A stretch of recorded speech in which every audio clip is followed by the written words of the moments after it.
scrub the spot, get the club to pop. When I come up with the crop, gotta love it or not. I'm hot from the hop to the scrub the spot, get the club to pop. When I come up with the scrub the spot, get the club to pop. When I come up with the scrub the spot, get the club to pop. When I come up with the scrub the spot, get the club to pop. When I come up with everybody, we do it. Everybody, we do it.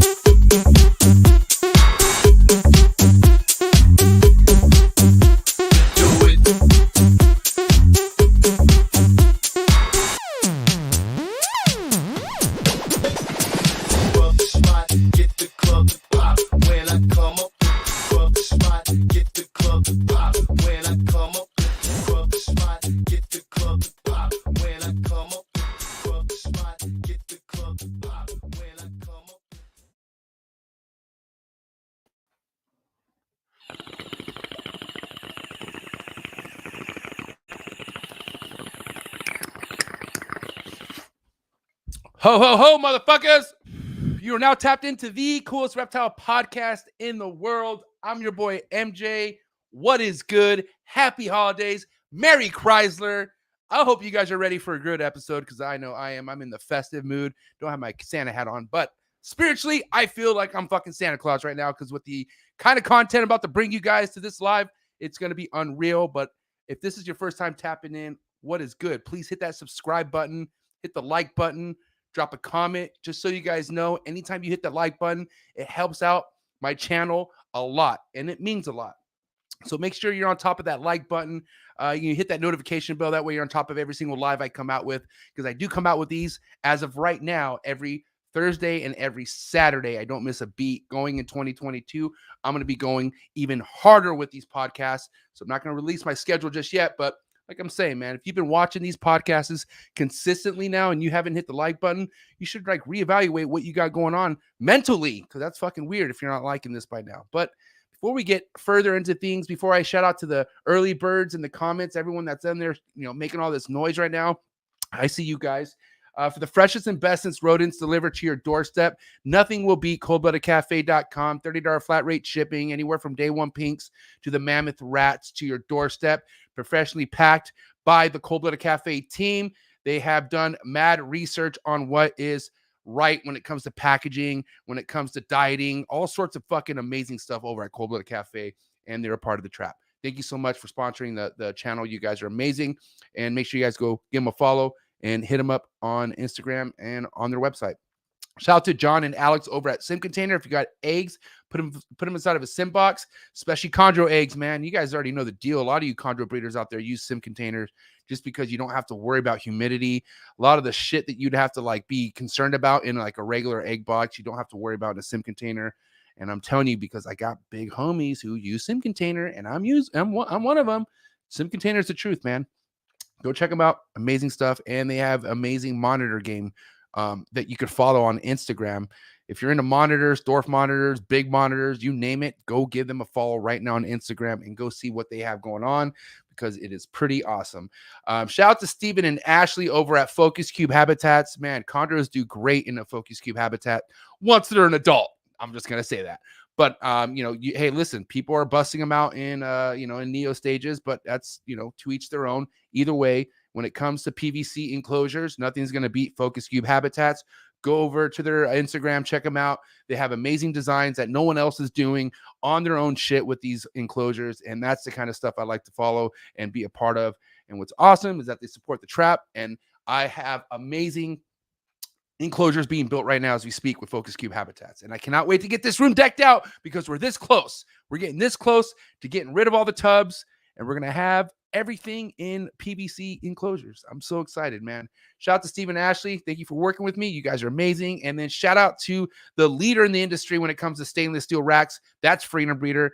hell yes. You know, if you got a freedom breeder rack, you already know the deal. They don't lose value, and you're just on that level of professionalism when it comes to breeding rodents or reptiles. Freedom breeders where it's at. Respect to anyone who owns a freedom breeder rack, and respect to the big dog himself. Always evolving pythons, always making my heart warm. You know what this guy just did on the story right now? He was driving home and he pulled over. It's raining right now where we're at, right? We're in California. It's pouring down rain. He pulled over and there was a Mexican lady selling roses and it was just dumping on her little stand. He wiped out all her flowers. He literally bought every single flower. He said, "Here, go home. I don't want you in the rain." That's what I'm talking about. That's my boy right there. Miguel, thank you so much for sponsoring the channel. And not only that, just doing shit, leading by example, killing it in everything that you do. That's big dog Miguel Garcia. Shout out to the whole AEP team. And then shout out to anyone who's supporting USARK, because USARK is, man, telling you right now, they got their plate full, especially going to 2022. North Carolina's hitting the fan, as a lot of you guys know. Shout out to Jeremy over at Brassman Reptiles for going live and kind of putting people on game. Because he's consistent with it, and anyone who follows Jeremy knows that he's pushing USARK super hard, as all of us should be. You know, if you have a platform, you need to be talking about USARK, plain and simple, because there is a lot of people out there who play stupid and they don't realize how important USARK is to when it comes to keeping our animals. So at the end of the day, if you have a voice out there, or if it doesn't matter, if you talk about keeping reptiles, you should be talking about fighting with USARK, because USARK needs our help. And shout out to anyone who supports USARK. And if you don't know what USARK is, no big deal. Go down to the link below. This is why I do this. But go down link below, click on the link, and go look up what USARK's all about. Become a member, and then you can start talking about getting all hyped up like I am.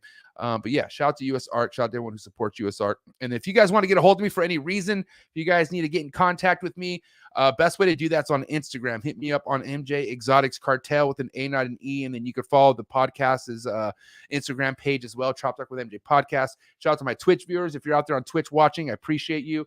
If you want to support this channel more than a subscription, PayPal, I accept PayPal donations all day, every day. Shout out to all my Patreon members, dude. You know, my Patreon members, my heart. I can't wait to show what I have for all my Patreon members here in the near future, like super near, like next week. I got something that I'm releasing to all of them. So just showing a little bit of my appreciation for fucking always supporting me for over a year now. I've had a Patreon page, and I cannot believe I have people wanting to support me for that long. And I'm just, I don't know. I don't deserve it, but if you out there want to join this family that I built, and actually it's built itself and it's continued to build, then please come join us, man. Come join the Trap Talk Patreon family. I love all my Trap Talk Patreon family members to the fullest. And I just love all my supporters out there, plain and simple. If you're just somebody out here who's continuously coming, watching the show, you hit the like, you hit the dislike, drop comments, you interact in the live chats, thank you so much. I just want to say I appreciate all your guys' interaction. Even the ones who come talk to me after the show, because I do get contacted by a lot of people after the shows, and they give me their, their insight on what they thought. And honestly, man, if it wasn't for so many of you being involved and letting me know what's up, I'm telling you, this is why I don't give a fuck about a Bob Smith. I don't care if someone has to fucking, oh no, what is Trap Talk, bitch? There's so many people talking about what I'm doing that the ones that are trying to ask what I'm doing are relevant. So all I got to say is, because of you guys who keep me relevant and hit that like button, love you guys.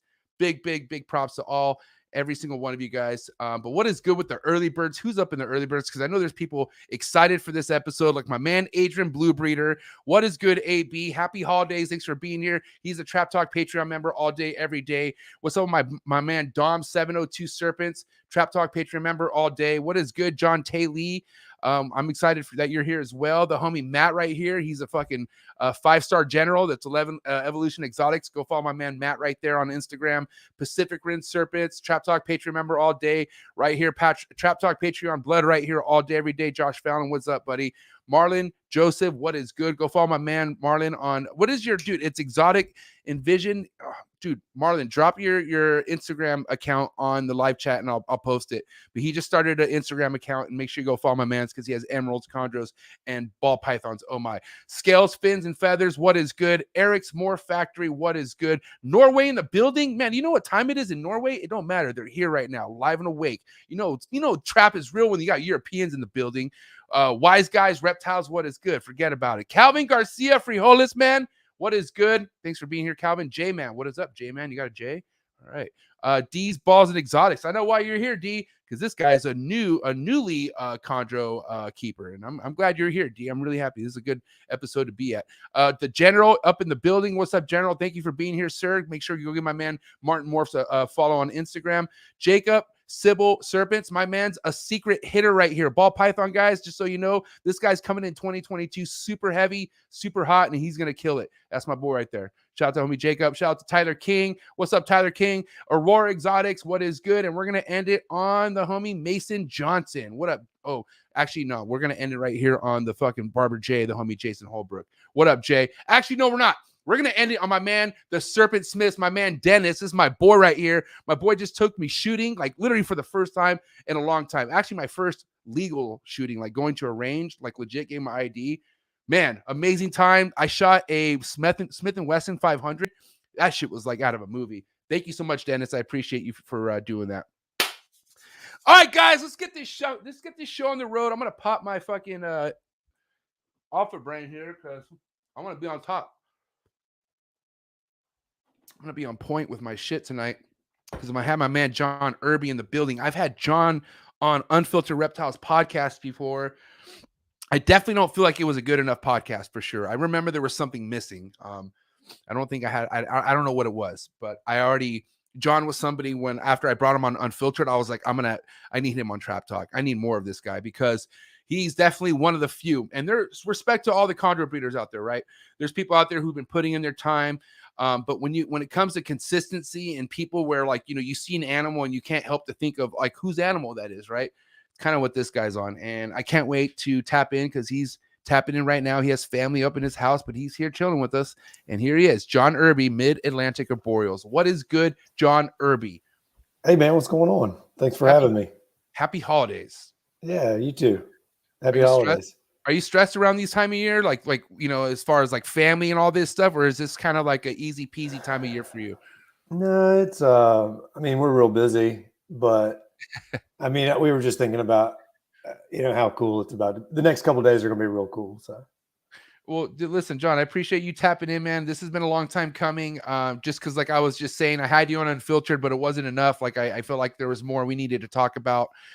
So I'm glad I could finally have you here. But a lot of these people, a lot of the people who tune into this podcast for the most part have been more primarily on the ball python side of things. So for the people who don't really know exactly what it is that you're into with the reptiles, kind of tell us like your history with the animals you work with and how long you've been doing it for.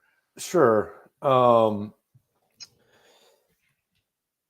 So I have kept green tree python since about 2005, and there was a couple of years of a break in there, but for the most part, continuously since 2005.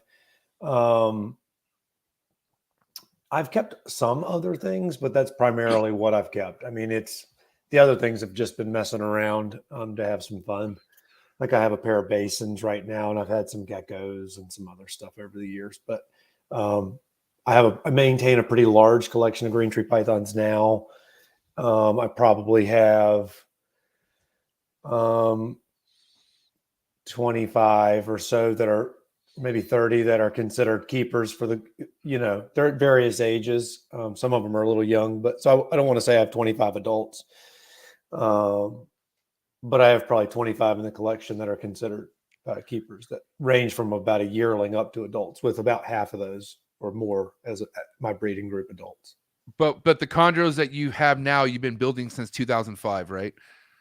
No, most of those, have come and gone. There's been some different eras of my chondro keep. I do have some green tree pythons right now that are from 2007. I've got a male that was bred by my buddy Ben Evans, and we were keeping and breeding chondros together at that time. But no, none of my snakes from then are around now. Okay, because I'm so curious, John. Like, it's nowadays it's not so uncommon for someone to say I keep green tree pythons because it's so popular nowadays, right? But like you understand, back in your time, or I mean, back when it was a lot earlier, right? I mean, there had to be something that was going on in your life that made you want to get chondros. So like, let's take it to why you chose chondros and why it stuck to you to this day. Well, chondros are, I mean, any ball python guy or anybody. I mean, even if you're into something else, everybody can admit chondros are cool. I mean, Yeah. they just look cool. I mean, they do. And they've got a really, really attractive looking head. And I mean, they're just slender and muscular and just good looking snakes on a perch. And they're really exotic looking. And so, Right. you know, I mean, I don't know, when I was a little kid looking in like reptile books, they would always be, you know, you'd flip to that page and it would be the snake would either be its neo colors, red or yellow, which was impressive, or it'd be green, which was like wild in comparison to all the black and brown snakes in most like snakes of the world books out there. And so, man, they just look awesome. And so I always loved reptiles and just animals in general, but those were always like the crown jewel. And so over the years, I kept all kinds of stuff as like a kid and um, you know, young adult and everything. But then I don't know, sometime when I was about 20 years old or so, or, you know, I just decided it like hit me that like, oh, I could, you know, there's nothing stopping me from owning these things now that I, you know, and I just got into them and then got rid of everything else and have kept them almost exclusively since then. So I'm always curious when it came to you starting to own chondros, right? Like, what was the mindset? Was it like, dude, these are going to be sick pets? Was it like, were you doing research on breeding them? Like, what was going on in your life when you were picking up chondros at that time? Yeah, I like the research into breeding them stuff. I've always been kind of Okay. like a researcher, learner. I like to learn about a lot things, and so most of my hobbies are like massive projects, you know, that have a lot of things that are involved that go on for a long time. So like whether it's gardening or plant, you know, in plants or animals or, you know, it's all these earth sciences that blend together into and I like woodworking and just working with my hands. And so it's all kind of interconnected. And and so that's why I like that side of chondros. I love like all the gear and figuring it all out. I like all that. So let's take it to where you were, you know, what kind of research was your like go-to research? I know a lot of people used to do blogs back in the day, but you know, like what were some of the people you were like getting either mentored under or like people you were like going to for help or maybe like looking at their advice or whatever? Well, you know, back in those days, Greg Maxwell had a really amazing website that a lot of people went to, and he also there was a couple of forums. There was the Chondro Web forum that he started, which was pretty popular, and at one point the more popular forum. And then there was the MVF forum, which is the one that kind of persisted and lasted the longest and became ultimately the most popular. And so just kind of in those days, it was like there wasn't really any Facebook. And that's Right. where people went to learn about chondros and to discuss them, you know, before there was Facebook. And so there was just, I don't know, you know, like Rico and all kinds of people participating back then. So, yeah, it was pretty cool. And, you know, and chondros were really lots of things, and there still are lots of things being figured out about them. But man, people were really starting to crack the code on a few things and keep them more successfully and have success with designer lines. And so, you know, some of those very first super blues were coming out on the scene. Some of those very first calicos were coming out on the scene. And so, you know, like the Mr. Blue Carolina clutch was like '02, and then, but just all in those like late 90s to 2005, there was a lot of firsts happening with designer lines and just, I don't know, it was just a lot of awesome shit. And then what's crazy is like you saw that side of things to where it's at right now. You know what I mean? And to be in that position it must be wild, you know, because you know I appreciate the chondro keepers who know the extent of the history of this shit because you know at the end of the day the reason why Patrick Holmes is so geeky is because like there's so much information out there on this stuff like it's ridiculous and you can literally go down as deep the rabbit hole as you want as long as you can keep finding stuff. It's Yeah, crazy. yeah. That's kind of why I like chondros is it's like just it's just so massive that you don't ever like crack the code or know it all or have read it all. I mean, it's just a lot. You And so know, it gives you It I don't gives want you a lot to work with for years. You know, I wouldn't be able to keep some stuff for 15 or 20 years, but chondros never get old, dude. you can't crack the ball python code either. Oh, I guess you're right. That goes on forever too, dude. I mean, you know, breeding wise are a lot easier, but man, I mean, the morphs just go on forever. So Right. that's pretty cool. I'm intrigued by those too, more than I used to be. So, okay, let's take it to the beginning stages of your breeding right now. At what point did you go from keeping the chondros to like actually start breeding them and whatnot? Like what year was this when this was happening? So I actually produced my first clutch in 2017. And Okay. so, yeah, Wow. so because, you know, there was just like I said, there was a couple eras in my chondro keeping where, you know, I had to part with some animals at one point. I lost some animals in like a thermostat failure at one time back in the early days. Right. And so I was kind of having some, you know, some early growing pains, having my legs swept out from under me. And that's kind of, you know, and then it's about 2015 or so, I really put together a really serious collection, or maybe a little bit before that, a couple of years before that. Anyway, I started to build it back and build it up to where I always wanted it to be. And I keep chondros now how, you know, I wanted to all along. So Now, I have to ask, man, because if it's one thing that could really make somebody tap out, like almost anything you keep, so much failure could just make someone just give up, right? But like, you know, you got to admit, the more you could plow through with chondros, the stronger of a breeder you become, right? Like that's facts, because you are yeah, going to go through, you are going to get your heart broken at some point, no matter what. I don't give a fuck what anyone says. yeah. I was telling someone the way you become recognizable in chondros is you just outlast everybody else. Everybody Yeah, else gets whacked with pain and they eventually bail. And if you can persist and become pretty decent at breeding them, you know, your next thing you know, I mean, I don't know, so many people. If I was going to give somebody some advice, I'd be like, get you some numbers for one. That right. makes it easier. You know what I mean? If you've got a handful, you become hardened off a little bit. You know what I mean? You're a little tougher. And then, yeah, dude, you just got to push through some of the lows because Yeah, the highs do outweigh the lows, but some of those 100%. early learning years can be tough. And then you can also just have some really prized animals that just kind of shit the bed on you and they can be devastating. I've seen people like produce some like incredible animal and then lose it. And they're just never the same again. And It's crazy. they eventually just fade away. It's crazy how the highs have different levels in the chondro game. Like, you know, like my highs started off with like having it eat and then having it shed and like just the normal highs of keeping, right? And then you get to like the whole breeding, which getting to any high to that level is like, bro, you got to put in work. Like I'm talking work. Like, and sometimes it's an easy, you know, you know, like I think Bill talked about how his first clutch was a fucking breeze, and then the next one was like fucking was a horse story. So I mean, it all depends. But I just know at the end of the day, if you want to consistently live off highs in the chondro game, it's after you put in a lot of blows. Like you've gotten taken down a lot. You know. Yeah, they can certainly hurt you.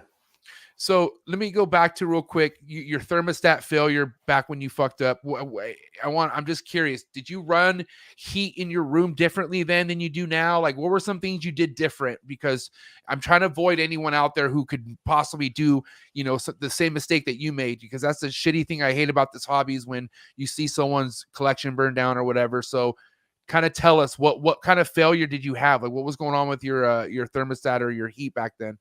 Oh yeah. I mean, it just was, maybe this is great advice. It was just keeping chondros in a really beginner's way with like, you know, it just was not, I had more snake than I had set up. And that's a Right. good advice, man. All you guys out there probably wanting to snap up ball and snakes, but not have, you know, proper caging and stuff like that. And so, you know, it was just being a young keeper, being ahead of myself and having snakes, um, you know, kept a little more, you know, crudely and with crude gear. And so I made a thermostat change and I must have overdid it. And I went out of town and it had the room heat just kick on and it just cooked everything down. And I lost 4 or 5 animals, Terrible. which was my entire collection at that time. Right. And then I'm sure those were, I mean, let's be honest. What were you paying for those chondros back then? I mean, I'm not sure what the prices were. So, I mean, how much was that collection you lost? It was $20,000 or $30,000 worth of chondros. There were still some snakes that were $4,000 and $5,000 in that group. Chondros have held. If anything, now recently they've gone up. In the last couple of years, there's been a little bit of a spike, but for a long time, the chondro market was really steady. It certainly has never crashed. It held really nice and strong and even, and then recently it's had an uptick. The whole like people soughting after a cheaper chondro is starting to die less and less. People are starting to see the whole value of a United States captain born and bred, because you know I preach to people all the time. Listen, you want to buy a chondro at a show, then that's like, you could definitely roll those dice, but just be prepared what's probably going to come, you know, because I mean, it's like I have people in the comments that I've helped buy a chondro at a show and prepare them. Like, look, this is, because you got to admit, John, if someone out there is like, oh man, I don't know if I'm meant for chondros, and especially someone who's not coming from money, like, you know, you got to understand, getting a good United States captain born and bred should cost you at least $1,200. Like, that's on the low side, right? Like, and a lot of people don't have $1,200 just to spend on a chondro, right? So, I mean, do you recommend somebody starting with an import to see if they could even at least maintain that, or like, what do you recommend for somebody who just doesn't have the money to go in on a like $1,500, $2,000 United States captain born and bred right now, but wants to get into chondros? I mean, man, there are some people that are bringing in some farm bred stuff, but those farms are just not producing as much as they used to. You know, there's just not a lot of that real farm bred stuff coming in anymore. And so a lot of that stuff, there is still some, and those are good. If you can find them, get them. But a lot of that stuff is just wild caught stuff that's being marketed as farm bred.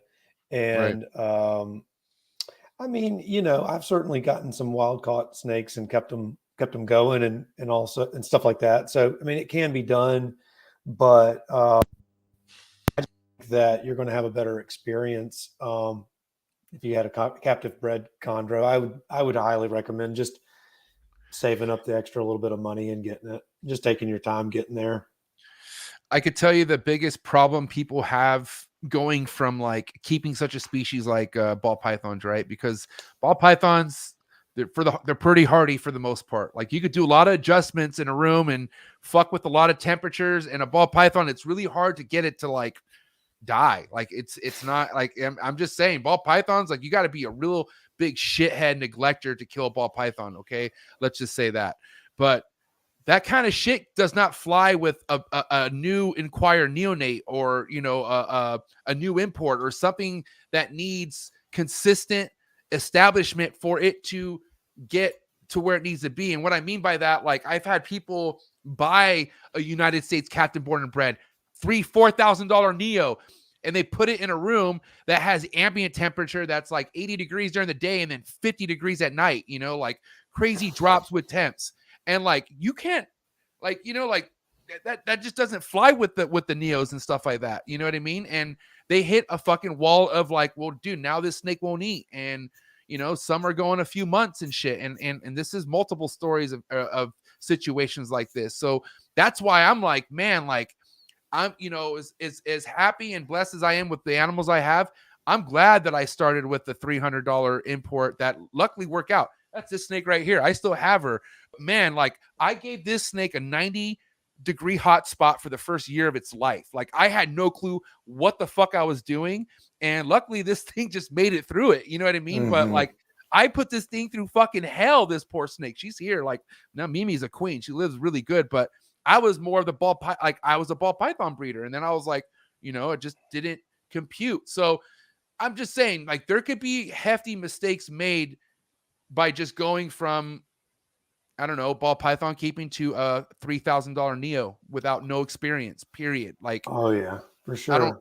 That's why I try to like, because people get so excited and they're like, man, I want a chondro. I want a chondro. I want a chondro. I want one of soccer. Here's the thing of the year. I want one of Socrates' chondros. I want one of Sox Neos. I'm like, God damn, like you want to jump straight to a $3,000 Neo, like before you haven't even bred any ball pythons yet. Like, so like there's so much hype out there, and like a lot of this hype could really put people in a bad position. That's why I'm like, I kind of want to hear it from you. Like, as far as like, what would you do if you were somebody who does not have $2,000-$3,000, but you're doing everything you can to make it happen to be in a fuck position? I don't know. I would try to get, if I was in that position, I would try to get a farm bred animal, a legit one. I would try to buy it from someone that like participates in like the MVF Facebook group. Right. And that you see them like actually participating, because some of these people that are going to be, that you're going to get them from, that snake's not been imported, but like, so, a week ago, and it's, I would not go to any flipper and buy a wild caught snake to save money. If you must buy a import, which could be wild caught, at least get it from somebody that's brought it in and got some meals in it. And, that it's like behaving normally and hydrated. Those can make it, and those can do all right. But, some of those things are beat up, and you want to avoid those. Now, when was the last time you added any import into your collection? I know you said you dabbled in it at some point, but like, how long has it been since you've had any kind of import or wild caught stuff in your collection? I actually bought 3 or 4 Beox like a year or year and a half ago or something. From who? Patrick? No, these are import farm bred.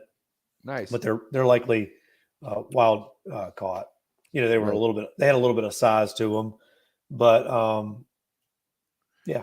So perfect. Let's talk about your steps. I got those, and I lost one of them. Yeah. Okay. Perfect. After eating and doing beautifully, and it had some kind of a liver issue or something. Expected. That's now. Let me. That's why I bought 4 of them. What was your Let's talk about what you do when you get those new animals in. What's your protocol, right? Like, let's talk about you. Like, what did you do for those animals? Like, what room did you put them in, and all that stuff? Like, you get did you get it? Like, pick it up from somebody personally, like face to face, or did it come in the mail? How did you get these animals? Yeah, well, I bought them from somebody I know, and I got them shipped to me, and then I put them in a like a yearling rack all to themselves. And then I treated them for mites just to make sure. I just used Prevenamite. And then I got a fecal done on them. I actually got it from Fishhead Labs. They do a mail order fecal now, which is kind of cool. So you can, you don't have to go to the vet. You just collect the sample and drop it in the thing and go. And then they send back what was going on. And so then I wormed the snake. I treated them. So I wormed them and cleaned them up, and misted them a little bit heavy in the beginning just because they didn't really know much about drinking out of a water bowl, but they just took off and did well.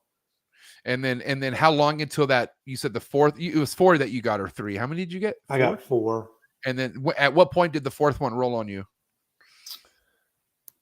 Oh, I mean, I don't know exactly, but it was more than 6 months, maybe less than a year. Oh, a long time. Yeah. Damn. Okay. That sucks. Yeah. And I just came in there, and it was like, doing the, I don't feel very good. Yeah. And so, yeah, it seemed to kind of have an issue, and yeah. So, but the other 3 are established pretty well. Now, are they still in that yearling rack, or like how far are they from coming into? Oh, and then since then I Nido tested them too.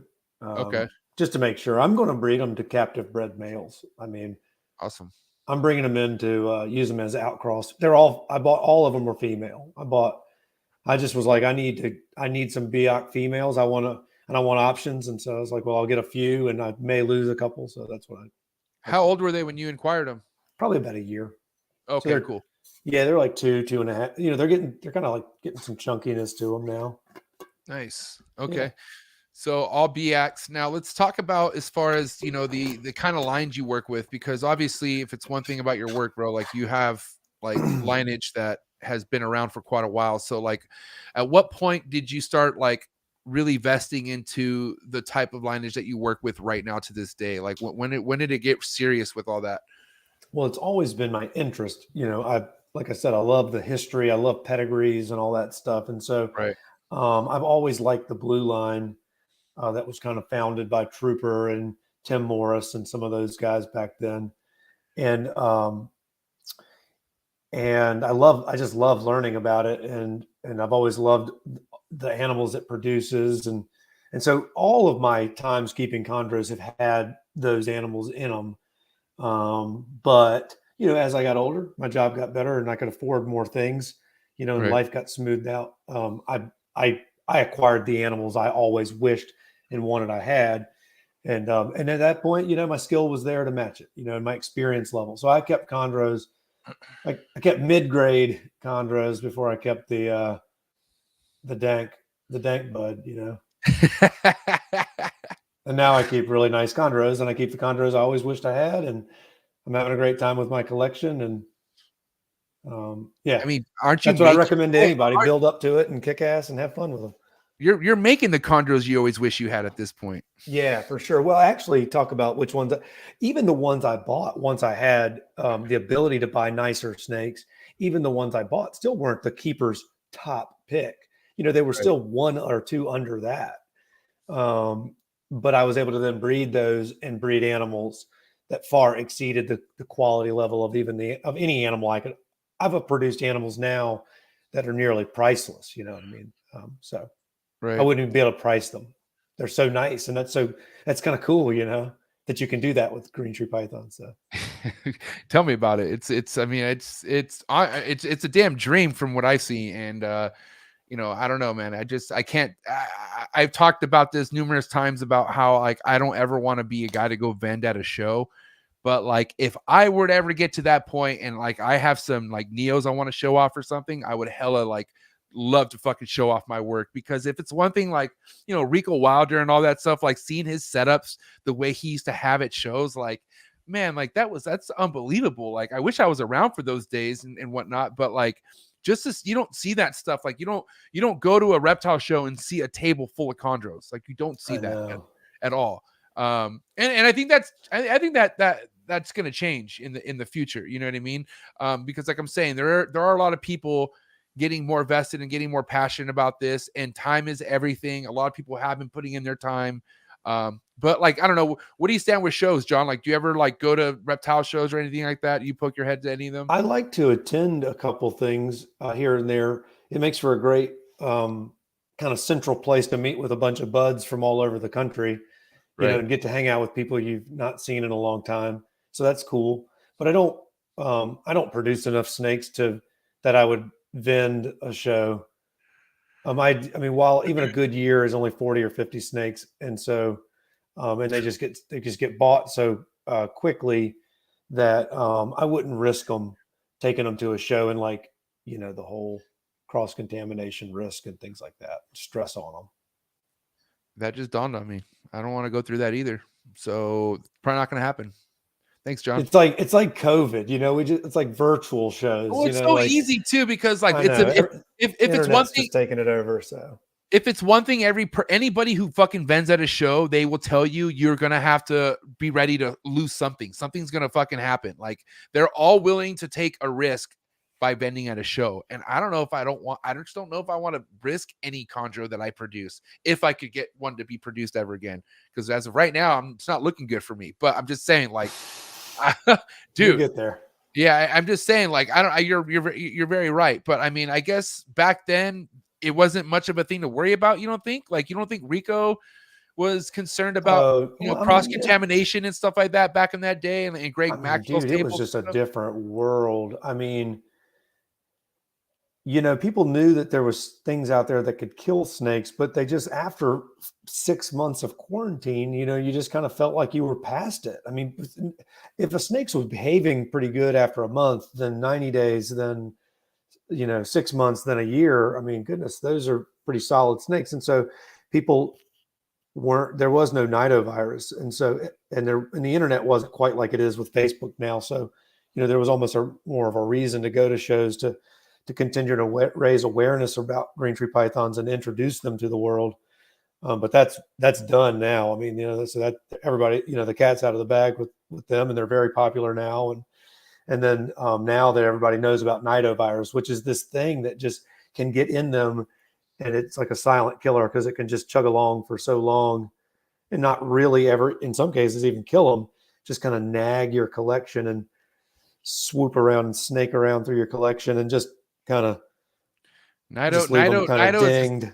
Nido is a scary house of cards, man. I don't, it's like, it's just a huge deck of house of cards. And it's like, oh, you got 1 sick snake. And what does it do to the house? And eventually that one card gets hit and everything crashes. It's terrible. Yeah. And they can absolutely thrive and do just fine with it. But for some odd reason, some animals don't. And so, man, you can have, if y'all are out there with your snakes and you're not testing them, you should at least once or twice to get a general idea of what's going on and kind of split your room into two. And that way you can stop touching the positive ones to the negative ones and the negative ones to the positive ones, at least slow it down a little bit. But here's the problem. It's not a problem, but here's my thing with testing. Okay, John. Tests are accurate. They're going to give you a good idea, right? But like to really get a good, accurate fucking Nido test, like you need definitely more than one test. You know what I mean? Like it's a periodic thing. You know what I mean? It's something that you have to like do your due diligence on.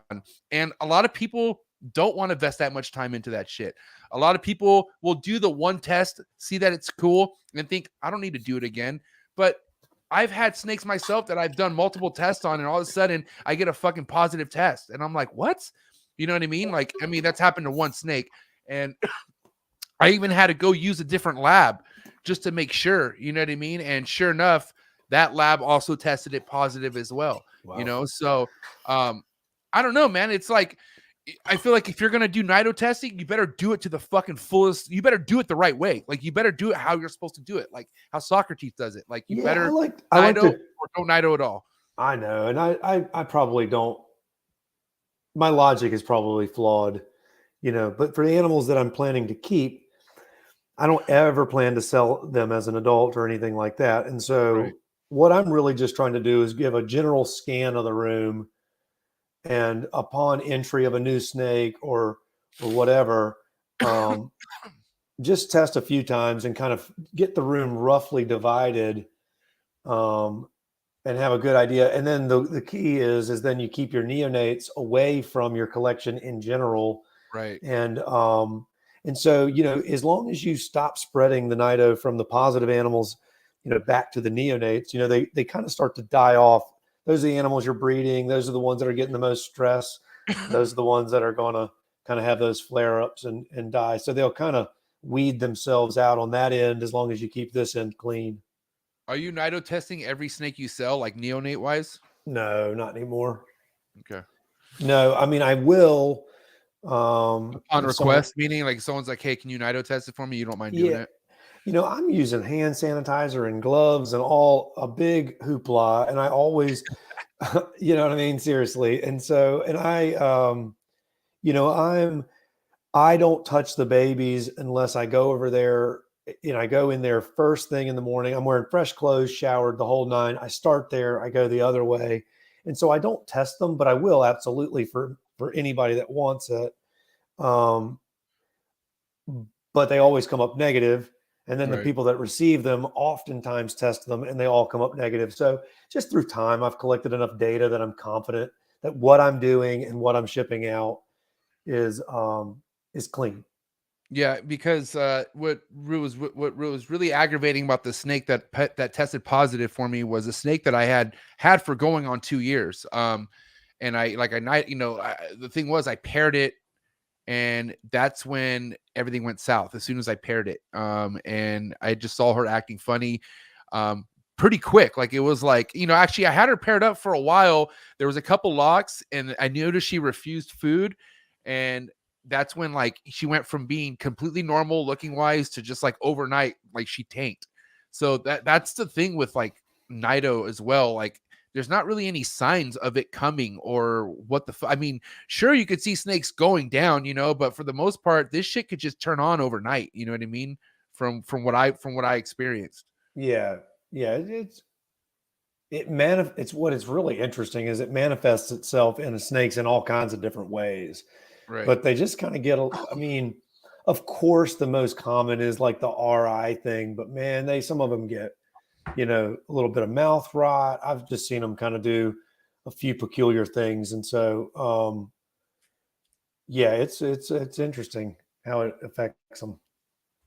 All right, man. I want to dive deep into your breeding program because I'm so curious. I know you said about 20-ish adults or so with the chondros, but like what's your cycling like when it comes to breeding, right? So like every year, I mean, do you have the same chondros that laid a clutch from you from the year before, like, or do you give them a year break? Like, how are you cycling these I females? give them a year break.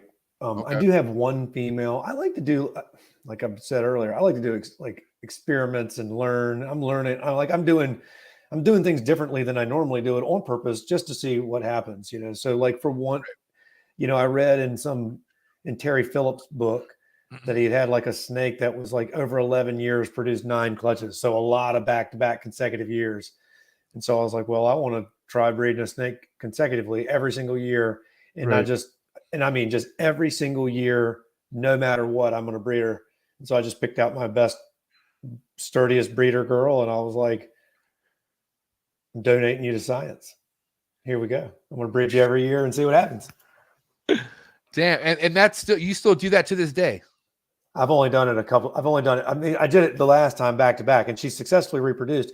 But my theory there's a part of it. I'm not just abusing this female. My Right. theory there is that little females, you know, if they're only like a 500 or 600 gram female and they only lay 150 gram egg mass, that's an easier amount of weight to regain.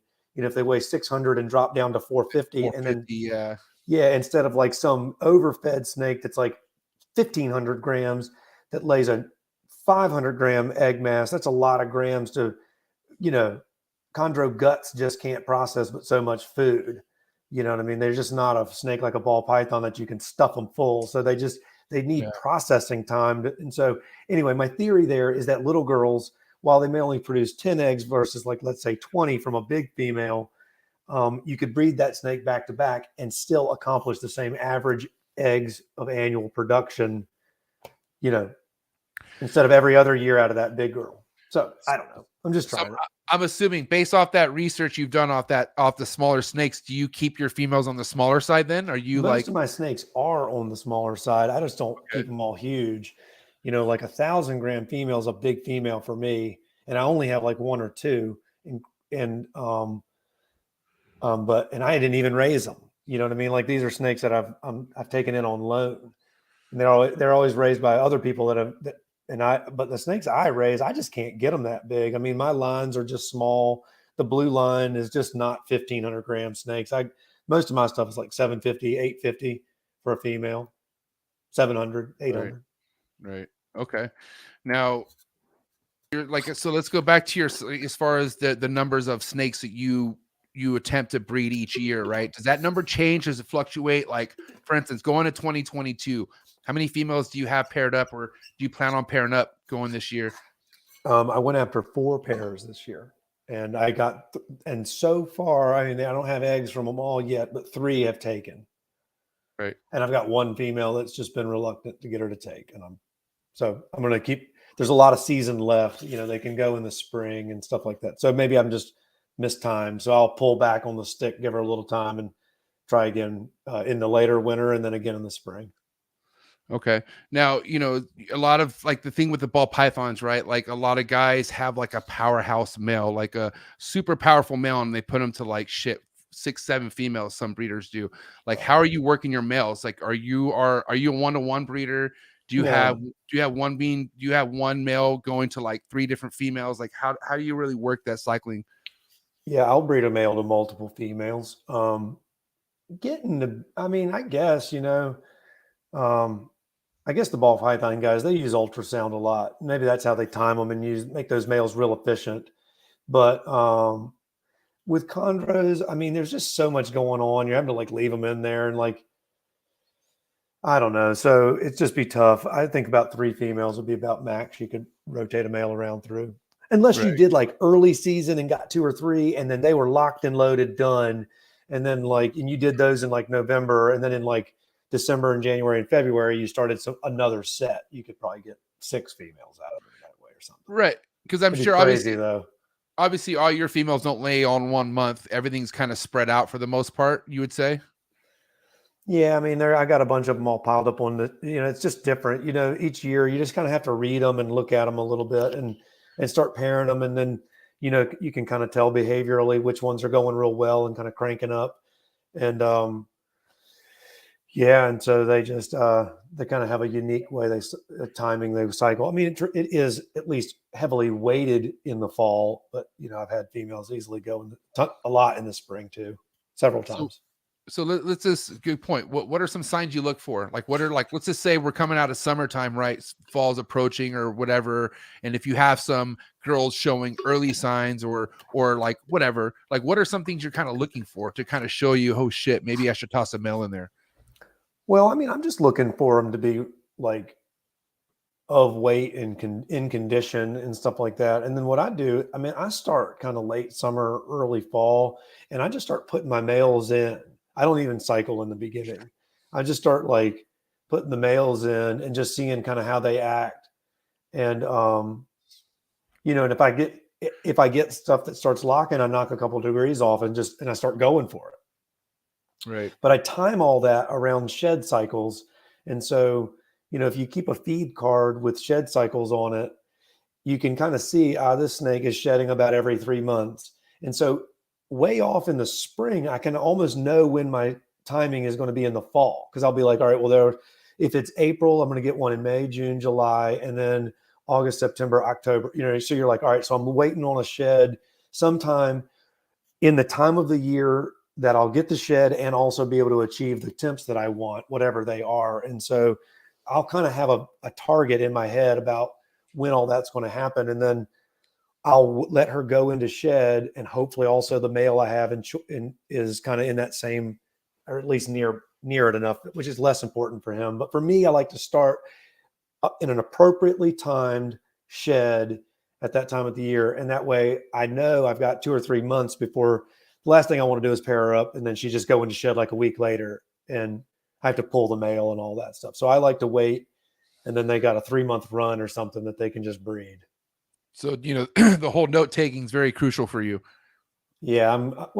I keep a post-it note on the side of the cage and I write down everything that I observe and I date it. And so I can just watch the milestones and I know how I'm controlling the thermostats and what I'm doing there. And so I'm just kind of watching them to go through the process. Do you have an ultrasound? No, I don't, but I'd love to play with one though. I have Gila Monsters too, and you sex them with an ultrasound. And so, dude, I know I want to do it. My buddy Chad Holker, who's a ball python guy. Yeah, he's cool. I know Chad. He lives in Virginia Beach, and he's got an ultrasound. So I want to play with it with green tree pythons, but also we're going to sex my Gila Monsters. Dude, I feel like you'd be like a Marshall Mendez in a way. You don't have ball pythons or what? You have ball python homies. I mean, you don't keep any ball pythons? No, I've been tempted to, but dude, let's trade. I'm just kidding. No, I've been, I don't know, but I'm already up to my ears in snakes, so I'm doing pretty All you need is a wall, bro. All you need is a corner, and you could just make some popping ass shit. And you attend that thing once a week, you're in good hands. Yeah, I know. I'm telling you, and with the stuff you have, you could get some crazy ball python heat. Like you could just jump the gates, bro. Like jump ahead of the line, bro, with the stuff that you can get with the stuff. I'm just saying. And also, I mean, I will say though too. I mean, if you could, let's be honest. Like, how many Neos are you saying you're selling a year? Oh, a good year. My best year actually was 40. 40 Neos. Yeah, that's my best year so far. Oh, and that was how long ago? That was 2020. 2020. Okay. Yeah, and then I produced 8 or 9 babies in 2021, and I actually have a clutch cooking right now, which is funny. They may hatch in the last couple of days of 2021, so they might be a 2021 clutch actually.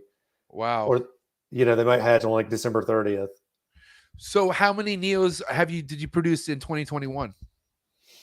Well, I think 8 so far. I didn't have as big. I only had one female take for me, but I've got, like I said, I've got a female that's about to lay, but I'll probably give them a 2022 birthday.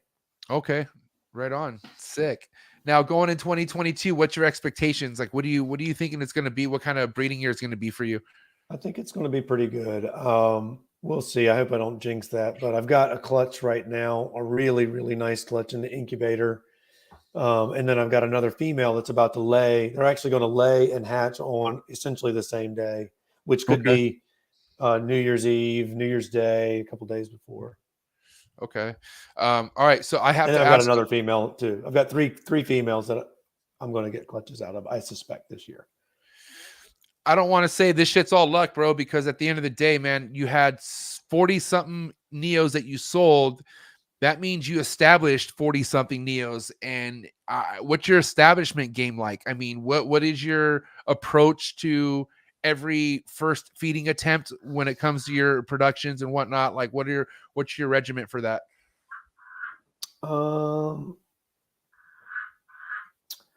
Well, I just set them up in 6-quart tubs with perches and paper towels, and then as far as in like little tiny deli cups of water, and then I've tried feeding some before the first shed. I've tried feeding some after. I typically wait till after. And I go in I use chick scent right off the bat. I don't use any other type of scent, and I don't waste time and try really any neonates without it either. I just jump right to it. So you use chick scent right off the bat every single time. Every single time. And do you like? It's just so profound what difference it makes in feeding them, and so after a while, it's just like I just roll with it. And it's not hard to break them. About 3 meals later, you can stop using it. Okay. Now let me ask you this. A lot of people with their first meal approach, they just use the pinky head. What do you use when it comes to feeding? What's the first thing you offer them? Oh, I feed them a whole pinky if they'll take it. So I just start there and just start trimming the pinky down. You know what I mean? So like I start with a whole pink, and if they strike and wrap but drop it, and I think it's like a weight thing. It's like, or the pinky is just so long it like, it's like torquing on them. Right. I just snip it in half and feed it again.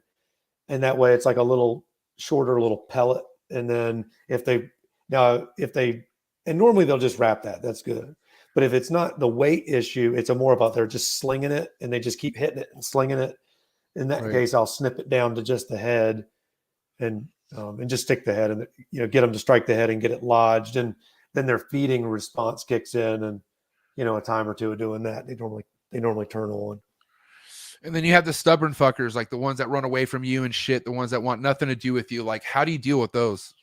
Man, you just have to be persistent. Really, I've kind of thought about it. Now, there's no doubt you start getting technique, but it's almost like what I would tell you wouldn't necessarily work because it's like neo specific.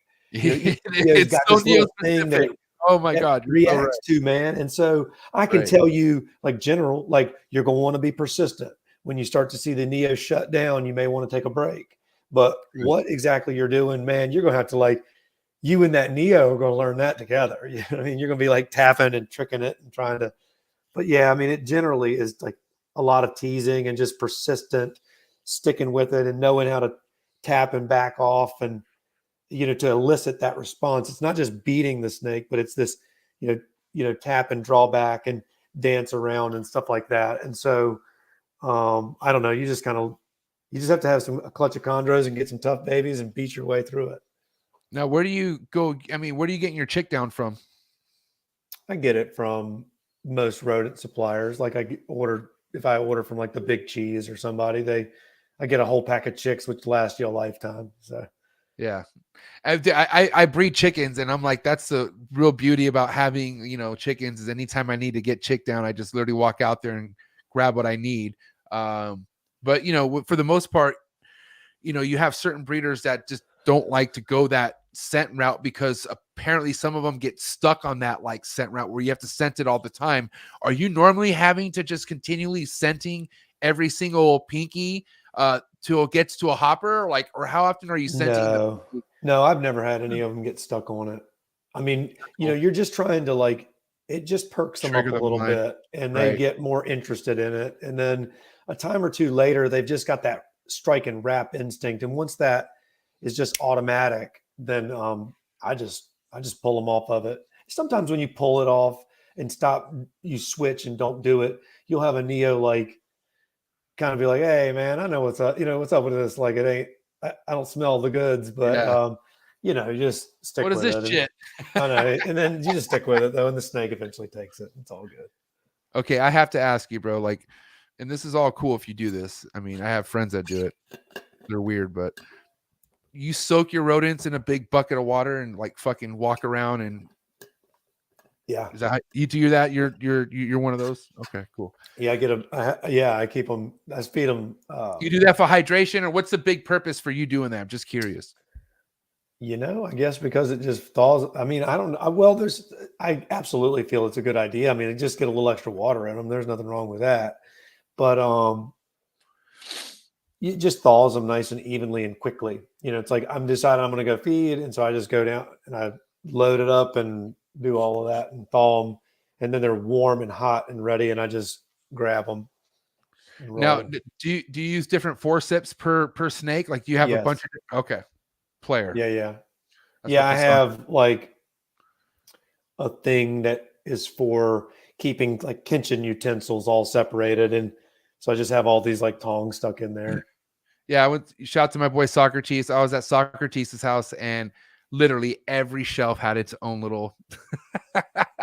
I'm talking like, and then on top of his cages are like stacks of them. Like, I don't know if he just like robbed an Amazon guy or what the fuck, but he has so many forceps, and I'm just like, I need to up my forcep game big time. Yeah, they're pretty cheap. I mean, I get them on eBay, and you can get them for like $11 for a pair or something. And so, whatever. Yeah, right on. Now, okay, so let's go back to the size of a rodent you feed your adults. Are you what are we feeding your animals size wise? I'm assuming you do just rats, or do you mix in mice and rats to your adults? Mice and rats. Okay, let's talk a little bit more about that. So how do you determine what gets what? Well, so from Neos up, Right. I'm just really, those first meals are just size appropriate meals, just whatever they'll take. I mean, but then pretty quickly I start putting meals in them that I think are proportionately large for them. I think a green tree python eats a pretty large meal less often in the wild. And so I know we're not keeping them in the wild, and that's not what I'm saying. I'm not trying to mimic that, but these snakes are designed to take a pretty heavy meal and then have some time with their guts emptied out instead of like a meal a week where it's just a tube of food in them at all times. Like they're designed to take in a big meal and then kind of clear that. And, so I progressively larger and larger meals that leave a pretty nice sized lump. And then I end up feeding males typically eat pretty chunky weaned rats, and my adult females eat small rats. Okay. So I feed there was like an era of chondros where people were feeding all these little tiny meals. And I think there's a lot of people that are keeping pretty small chondros, and that's fine. And some of these snakes that I'm feeding, these are like 600-gram females, and I'm feeding them a small rat about every 3 weeks. Right. I mean, I don't know. What's your take on the big jumbo mice or a mice, like, nutrients compared to a rat, because I mean, for instance, I like to keep my adults on the rats, but I feel like a lot of people only like to give their chondro adult a rat when it's like a breeding necessary moment type of thing, like where they like to stay away from rats because of the high fat content or something, which I always thought like I'd rather have a rat in my snake than a mice. Like even with ball pythons, like you don't want a ball python stuck on mice. Like you don't. That's not what gets that shit swole. You know what I mean? A rat gets that snake swole. You know what I mean? But I was just curious on what you thought of that. Yeah. I mean, what you're trying to do is feed the most mature prey item that is size appropriate. And so, like a hopper mouse is a more mature animal than a fuzzy rat, even though they're the same size. And so, mice in the beginning are giving more mature bones and fur and organs. But once that animal needs a meal larger than a than an adult mouse, then switching over to a weaned rat is giving that animal a nice young yet mature, lean, sturdy, heavy bone structure meal. And so, yeah, I switched to rats for my adults. And as far as like where you get your rodents, right? Are you on frozen thawed? You go live. Obviously, you don't like for live, sure. right? So, No, now, absolutely, everything's frozen thawed. okay. And it just because a lot of people, like I said, man, people don't switch the transition to where for the most part, somebody with a big ball python collection feeds their collection live.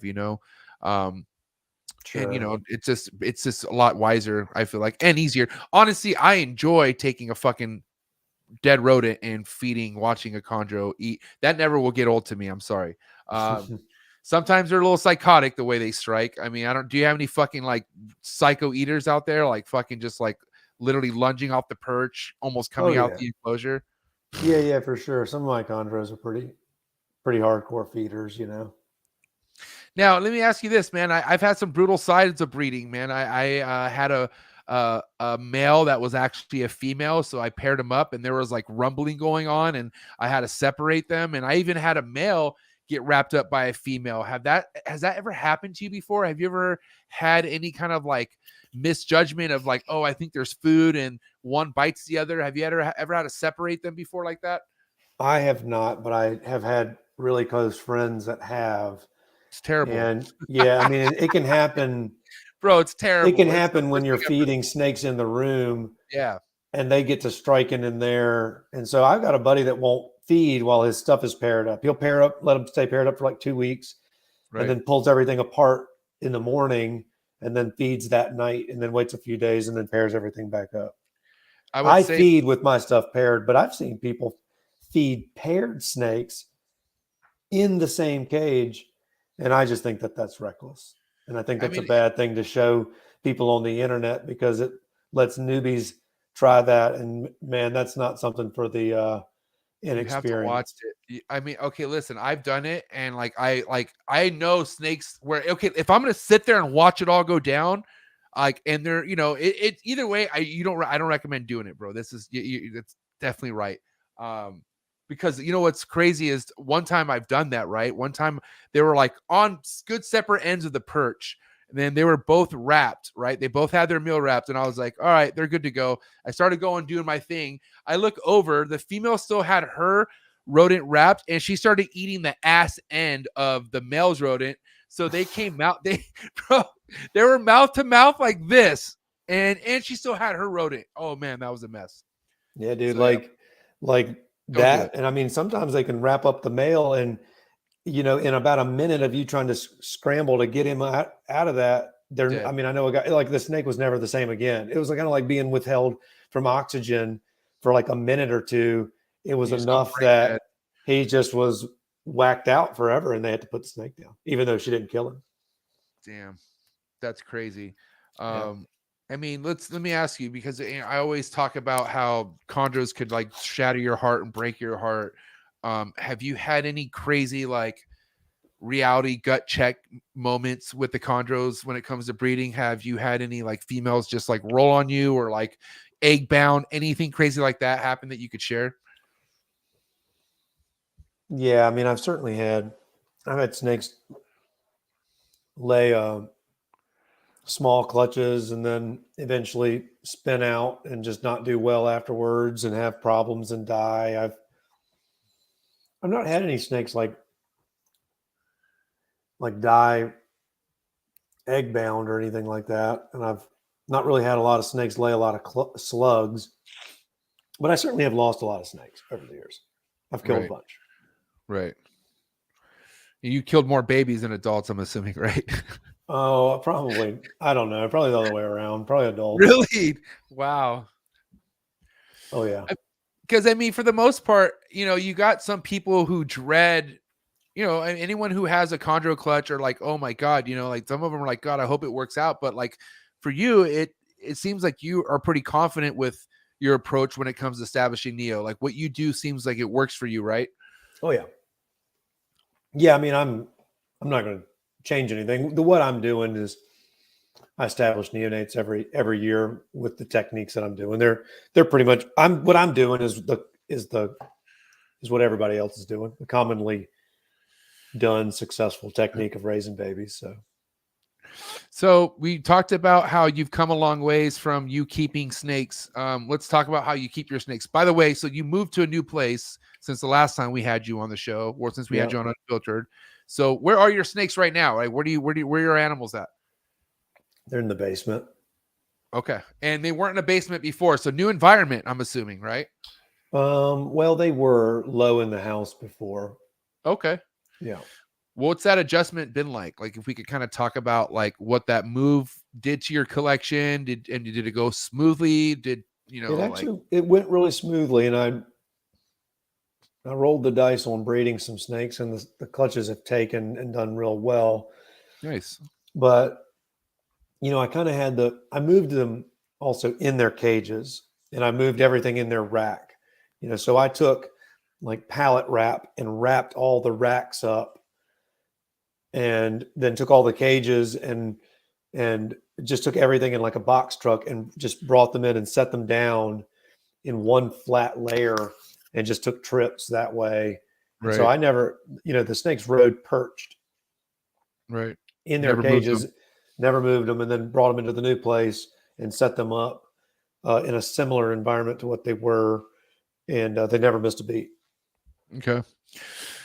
Now, every snake, you know, as far as like, you know, I don't know, like I hear like a chondro for the most part, if it leaves its environment, like you just like almost don't want to breed it. You still bred it and you're having no issues is what you're saying, right? Yeah, but I don't know. I just took a chance, you know. I don't want to tell people that that's the way to be, but I guess I do have a lot of time of reading my snakes and looking at them and knowing their behavior. So I'm not inexperienced there. And then also because of, again, back to what I was saying earlier, I have a lot of numbers, and so I can be a little riskier at times, you know, and so I can play more of a numbers game. I can pair up more things, and I have backup snakes and that kind of thing. So I can, you know, roll the dice, I guess. I'm in a position to be a little more risky than I would recommend some new person that only had 2 snakes or something. I would tell them a different route. Right. Okay. Now let me ask you this. What are some you know, because I'm sure a lot of people approach you and come to you and whatnot, and I'm sure you've taken some new keepers in and kind of set them on a good path to where they should be going. But what are some of the big mistakes you see a lot of new keepers doing that maybe you could call out and help other new keepers adjust it or whatnot? You know, I think there's a lot of ways to keep green tree pythons, but sometimes I think newer keepers are trying to like take a little piece of, which I guess it's almost contradictory. You know, that's what I did was I took a little piece of everything that I liked from different keepers and blended it and made my own style. But I guess I had a really good grip on what those concepts were and what they did. Like if I do this, I'll get this reaction type thing. But anyway, I see a lot of keepers, you know, kind of blending styles in a way that, you know, there's a couple different what I consider styles of keeping green tree pythons, and one of those is they get real warm during the day, but you cycle them really low for breeding, and then the other style that has come about is people keep them at a much lower ambient temperature, and they don't have as much of a high during the day, and they do like 84 or something like that for their high on the hot side, and just really cooler in general. Those snakes probably don't need to be cooled as much.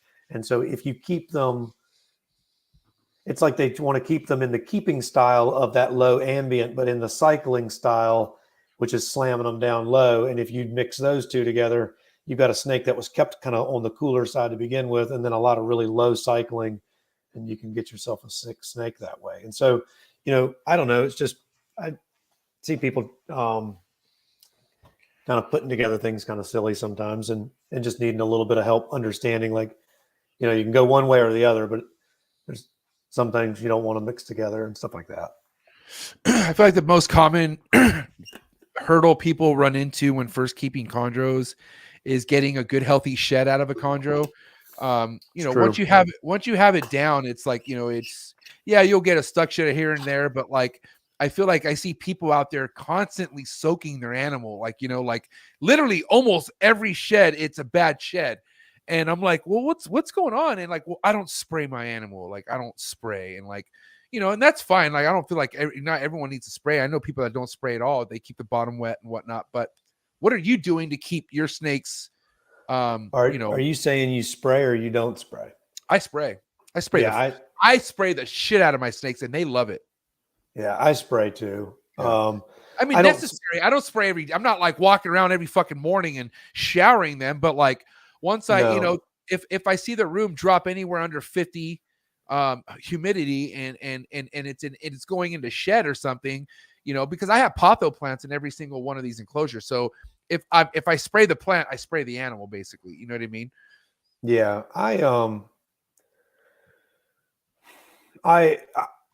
I spray only in the shed cycle, really. And then in the wintertime, I dump a little water out of their water bowl once a week when I use these little deli cups of water. So in the wintertime, when it's dry enough, I just dump that whole thing, and it dries in like a couple of days, because it's so dry.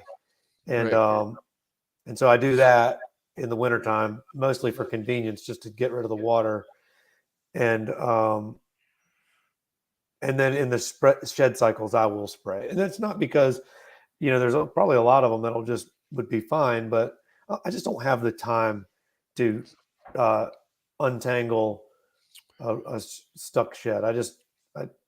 The benefit doesn't outweigh it. And I don't feel like dealing with that. I don't like cross-contaminating stuff.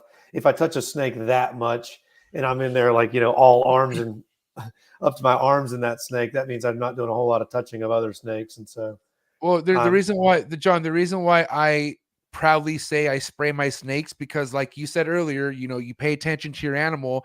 I notice when you spray them at the right time, they're always going to have a great shed from what I'm seeing. Like, dude, I will clearly, I'm on my stories all the time on Instagram. When the fuck do you ever see me taking stuck shit off a green tree python? I don't have that issue at all. My fucking chondros shed like beast all the damn time. Emeralds, every now and then those fuckers give me weird sheds. No matter what I do, but for the most part, they take it on their own. But I pay attention to that. And also there's times where I've missed a snake, didn't spray it, and I did have to deal with that stuck shed. Basically, the times I ever had to deal with stuck shed, John, is when I didn't spray it the time I had to spray it, basically. Right. If that makes sense. And that's like that's on my own research. That's basically off the last 5 years of me keeping chondros, I've experienced that. So yeah, I just get better consistent sheds, especially in the wintertime. If I just give them an appropriately timed spray toward the end of the shed cycle. So you are obviously in a place of the country where you got some serious fucking, seasons. You got real weather, you got hot days, you got cold days and whatnot. So what are you doing for your room ambient temperature wise? And then like, do you drop it at all during breeding, or is there any kind of natural night drops for you in general? Like let's talk about your temps and whatnot, if you don't mind. Yeah. So my room, I keep my room at 75 degrees year round. And that's partly because you just need to pick a number. But if you can get that to kind of so true, you just need to pick a number, and then you can like build your keeping off of that. It doesn't need to be too cold. It doesn't need to be too hot, but 65 degrees would be tough. 85 degree room temp would be tough. Right. To do. Yeah. You wouldn't be able to like do much manipulating there. Right. But so 75, 78, 76, something like that would be all fine. But anyway, so I keep them at 75. And then in the wintertime, I let my room drop to 72. at night, a few degree drop. Okay. And I run room heat, and I run a humidifier in the room, and I just try to keep the humidity up, and I run fans.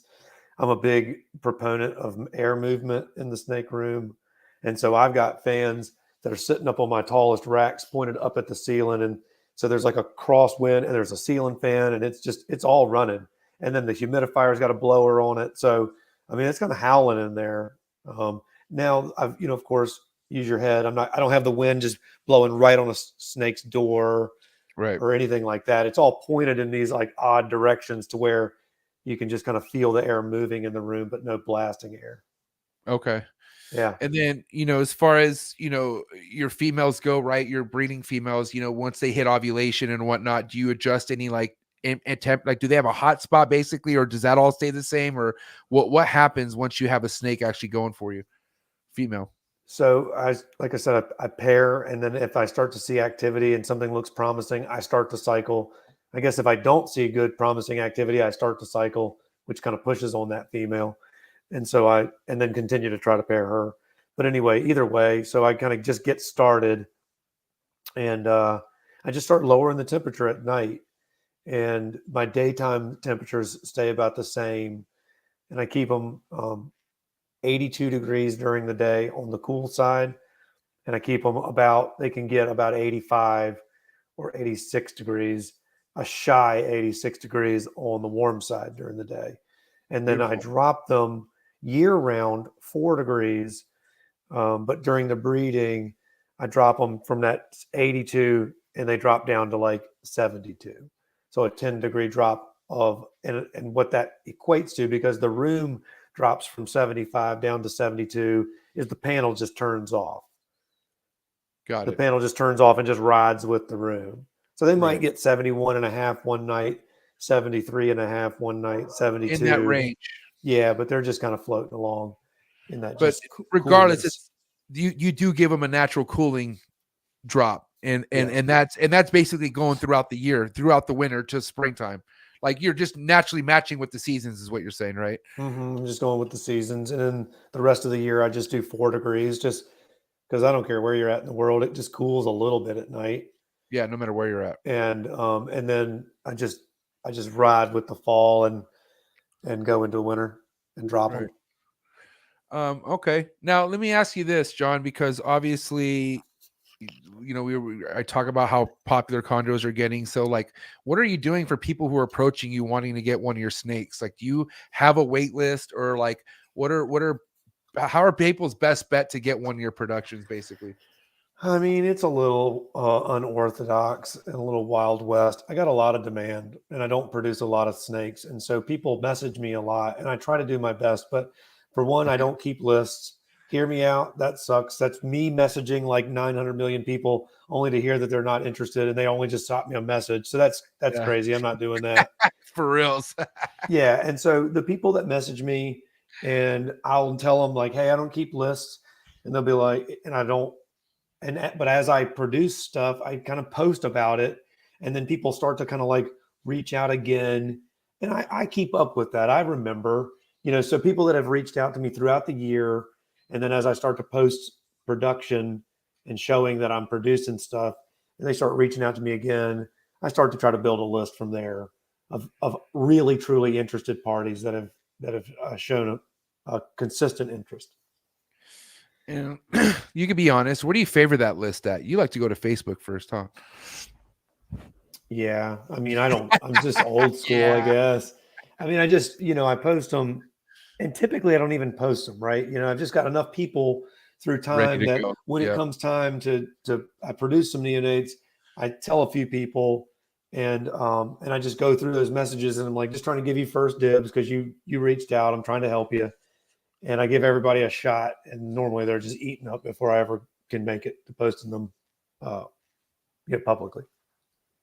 Yeah, well, with that being said, you may share what you want to share on Facebook, but your Instagram is popping, bro. You have some sick ass shit on here that we're going to go through real quick. If that's cool. I'm going to kind of talk through some snakes here. If you kind of just walk me down the background of certain snakes that we have a better idea and whatnot. Because I'm just, oh wow, look at this. Wow. Do you still have a basin? Like, what's going on with the basin? Let's talk about your experiences with basins. Let's start with that. Why not? Shout out to Socrates. Look at this. Woo. I only have a pair. You have a pair. Okay. Where from who? I got them from Marino, Ed Marino. Wow. Shout out to Ed Marino. Ed Marino's a good friend. You know that? Yeah. Ed's a really nice guy. I went up to Ed's house and saw his collection and picked up my snakes and spent the day chatting with Ed. So that was really cool. Respect to Ed Marino. Yeah. And so I got those from him, and, they're cool, man. They've been a learning curve. They're growing too. I've had them over a year now, and, I got the female as a 2-year-old and she's a 3-year-old. She's eating some pretty big rats. Nice. So I'm like, I was a little timid at first and trying to figure out how you feed these things and whatever. But now I'm stuffing them in her, and I know how fast she takes to defecate them out. So I'm more confident with them now and stuffing them full of food. They're growing really well. I feel like that's something I had to figure out for the beginning, because I've been raising a pair of emeralds for like 2 years, and I felt like I'd just been feeding them too small this whole time. And just because like I feel like they haven't been shitting as quick as they should be, So as soon as I started beefing up their meals, they started shitting out more often. So let me ask you this: like, what are you like? How often is this female defecating for you? Like, do you like, is there like an average, or like, is it kind of, random, or how often is she shitting for you? Dude, all I can say is it is way less than any chondro. They shed less and they defecate less. They're just really slowed down and really mellow. Very. I mean, I don't know about northerns. I don't know, but a basin is just really chill. Right. And so, man, I mean, I don't know. I feed them like a few small rats to that girl. And, it's pretty clear that she needs to defecate, but it just takes a long time before she does. Right. Okay. And so I'm sorry, I don't know if you said this, but what are the ages on the basins? The female is 3 now and the male is 2. So I got a couple more years before I can breed them. And did you get the female first and the male, or did you get them as a pair? Got them I bought the female first. Okay. And then got the male afterwards. I bought the female and told Ed that I would buy the female and I wanted her, but that she was no good to me unless I had a male. And so he agreed. And as soon as a male came available, he hooked me up. Yeah. Ed doesn't like to sell loan things. He likes to sell them as pairs for sure. Yeah. Dude, and that white is going to it's going to spread. That white's going to get it's going to get bigger with the snake. Yeah. Oh man, that's going to be amazing. That is no textbook merino line emerald. I'll tell you that right now. This basin is like one of his higher ones. This is sick. Yeah, it's a pretty nice snake. The male, both of them are very nice, but the male is just out of this world. So what's your game plan breeding wise with the basins? I mean, do you have a certain like age in your head where you want to breed them or whatnot? I'm going to let the female become 5 years old. Okay. Respect. Like a full 5, right? Like not turning 5, a full 5 years old is what you do, or how you do that? Well, with chondros, I'll do the turning 5 thing all the time. A nice big 4-year-old that's about to fall into 5. That's fine. So I don't know. I'll just ask Ed what I should do and just do whatever he tells me to do. Now let me ask you this. I'm in no rush. Let me ask you this. I know we were talking about having smaller green tree pythons, but like for instance, if you have a 4-year-old chondro that's not as big as another 4-year-old chondro, like do you wait a year, or are you just thinking no matter how big they are, they should be good to go if the age is the age? Like, what's your opinion on that? I mean, it is more age important to me. And if they look like they've got enough fat reserves for their frame, right, and they are of age, then right. Yeah, I mean, they breed. You've got to remember these things breed in much skinnier conditions in the wild. Right. You know what I mean? In the ARK snakes, almost the skinniest green tree python female has probably got enough weight on her to breed. Right. Right on. All right, let's get back to your Instagram here. I want to talk about some of these chondros because I have questions, man. Let's talk about the background on this I'm sure this is still Neo, or is this what's the age of this snake right here? So that is 2019. So that snake is 2 years old, maybe coming up on 3. It's Okay. got some pretty nice size. It's almost an adult in appearance. It's a little bit smaller than an adult. It looks just like that still. It's high yellow. Really? It's actually a blue line snake. That's the interesting part. The What kind of same blue male line? that produced that nearly solid black and blue snake, as well as another snake that I've got that turned straight blue from red, is the same male that. So that sire has produced a high yellow, a high black, a high blue. He's a pretty versatile sire. Wow. And so this guy's about to breed for you, you said? I may breed him next year. Okay. I don't get a lot of luck out of young males, Right. Males seem to really, you can get a Mature wise 3-year-old to breed, but 4 or 5 years old is when they typically turn on, and sometimes later. I have a couple of like 4-year-old males that I'm breeding for the first time, and yeah, they're definitely taking their time figuring it out. One of them looks like it's like completely scared out of its mind. It's fine, but it's just like it completely on the opposite end. So I've been separate them and putting them back. But yeah, I feel like the males that really are plowing down are the ones that are the mature ones. There's no comparison to a 7 or an 8-year-old male. He's like in his prime, but he's mature as shit, and he's gotten a couple of successful breedings. He's like figured that out. He had like a bumpy year or two, and then man, that male will be a beast and can get in there and get it done. Man, look at this. All right, let's talk about this pairing, bro. What is going on here? That's a male. That's that 07 male I talked about right when we started the show. His name is Soul Train. So he's whatever that makes him, 14 years old or something. And what's his background? He's a big mix of a bunch of blue line stuff. The blue line has been known to produce a lot of melanism, and that's what he is. He's a blue line snake with some melanism. He's also got a little lemon tree in him, but he's mostly blue line. And for the most part, like, I don't know. I feel like so many people are so dialed in when it comes to their pairing. Like, how long typically are you having a male paired up with the female? If everything's going right and the timing's good, how long will a male be with the female for? I keep them together very little amounts of time, and that's, I find that the best breeding occurs in the first few days after pairing. I guess I've heard people talk about and then they started breeding again a month later, but I've never left them alone. I've never left them together long to find out. I get the best breeding the first few days, and I figure that all I need is like steady but intermittent pressure on the female to keep her stimulated, and then all I need is to kind of have the male just getting in there periodically. And so I put them together for 3 or 4 days, and then they'll get like 7 to 10 days off. And so over the course of the month, she'll get bred like 2 or 3 times, or 2 or 3 periods. And normally that's plenty of locks. And then if she starts to swell, then I put the male in there and let him just stay after it for, I seal the deal there at the end, but to get started, it's just light and frequent hits.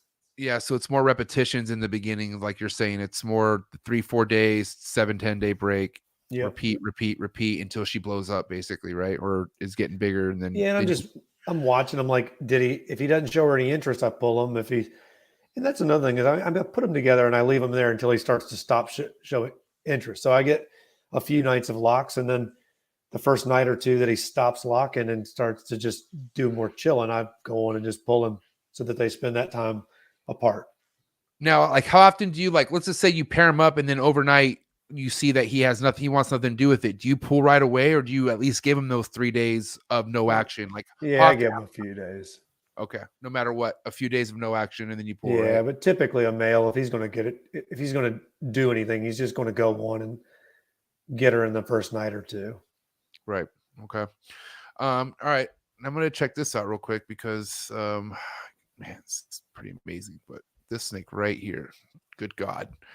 What is the background of this snake? I'm sure. I mean, does it look a lot different? No, this is 2020, so it wasn't too long ago. So what's going on with this snake right here? Is it a lot more blue now, or what's happening? That picture is probably a little overblown, but that is a solid blue snake. Essentially, his name is Banjo, Banjo. and he is sired. I got a clutch cooking from him right now with another on the way.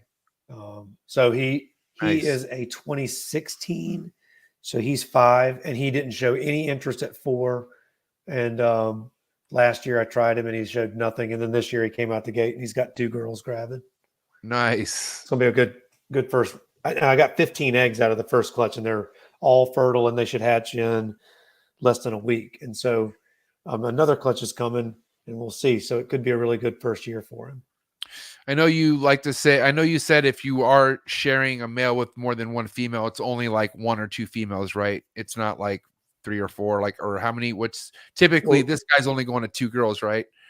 Yeah, but I mean, for example, he's done with those. One is laid already. She went really early, and one He's is already he's open game. Yeah, so he's open game, and he's had a little bit of a break. So if I had a girl that I wanted to put him to, I would just go right back at another, even a couple of females, really. But how? Let's talk about. Sometimes it just doesn't line up. It's not that the male couldn't. I just don't have all the girls all ripe and ready. If he started getting them locked in, I could pull off, easily 4. But it's the girls that are holding you back, really, sometimes. Yeah. Well, let me ask you this: you said you have a clutch that's on the way with this guy, right? Mm-hmm. What was the pairing? Like, what kind of clutch? I'm just curious.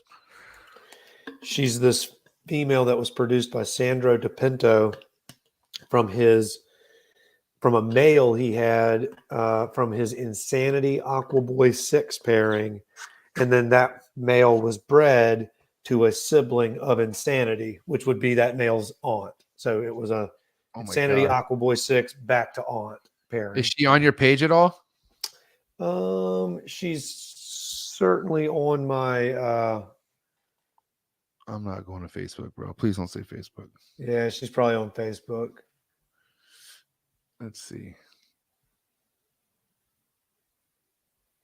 Yeah, she's not back that far. But anyway, she's a really high yellow, funky, cool snake. Really cool. Ooh, what's up with this one right here? This is high yellow, right? I mean, yeah, that's that same snake that you showed earlier. Oh, the one we just a different shot. Yeah. That thing is so badass. Male. You said that's a male, right? It's a male. Okay. How many eggs from that clutch that we were just talking about from Banjo, homeboy here? How many eggs? How many eggs in that clutch? The first clutch was 15, and the second clutch hasn't been laid yet. But she's a big girl, and I don't know. I'm optimistic that it's going to be a nice size clutch. Jeez. And what day is the clutch on? The one that is cooking now is probably going to hatch on December 31st or January 1st. Oh my God. Right on New Year's Day. We are coming up. Yeah, I know. It's pretty cool. I'm very excited about it. Now, your incubation method, like, are you a straight bait kind of guy? Do you like to drop the temps? How are you incubating your eggs? I certainly have dropped the temps a lot in the past. There's nothing wrong with that. You're not going to get anything that's going to go wrong. Some people are so freaked out about, like, they'll have incubation problems and blame it on a few tenths of a degree. And you're like, that's not what fucked those eggs up, But, these things could incubate at 86 degrees. It would just take for a long time. It'd take a longer time to incubate them. They could incubate it, low is better than high, 88 and above. People start to see a little bit of issues. But anyway, I used to incubate them at like 87.5, and then I would drop to like 86 in the last week or two. Right. And through time, I've just lowered my temps. In the last couple of clutches, I've been cooking at 87 flat. And going down to 86? Or no 86 drop at all? I might drop it just in the last couple of days. Like once I see them pip, I just pull the pressure off. I mean, these are mature. These are neonates at this point. They're not incubating. Right. So I just lower the temp to get the intensity down in the incubator, but less structure and thought, I just kind of lower it at the very end.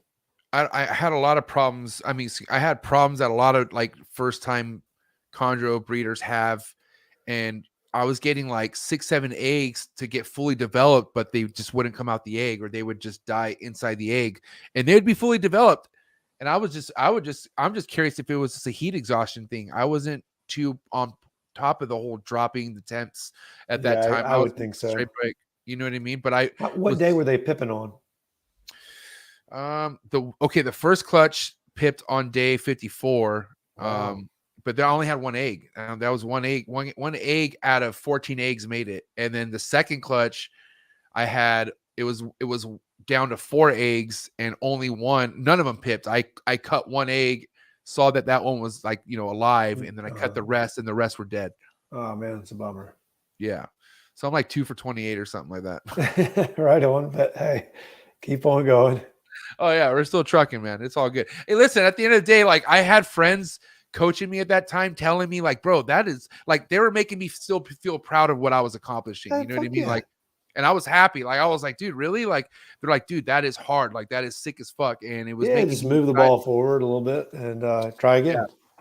Yeah. But understand like there's this a bit of rawness that comes with this side of keeping snakes, and that's the patience. Like you're going to get forced to have to deal with patience, to where if you don't learn it, you're going to be so inside your head and you're not going to have fun doing this. Like it's not going to be an enjoyable thing. You know what I mean?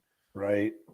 And like, I don't know, like for instance, there's so many people out there who almost rather, I don't know, like for me, if I were to keep something I'm not too familiar with, I want to be able to start from the scratch.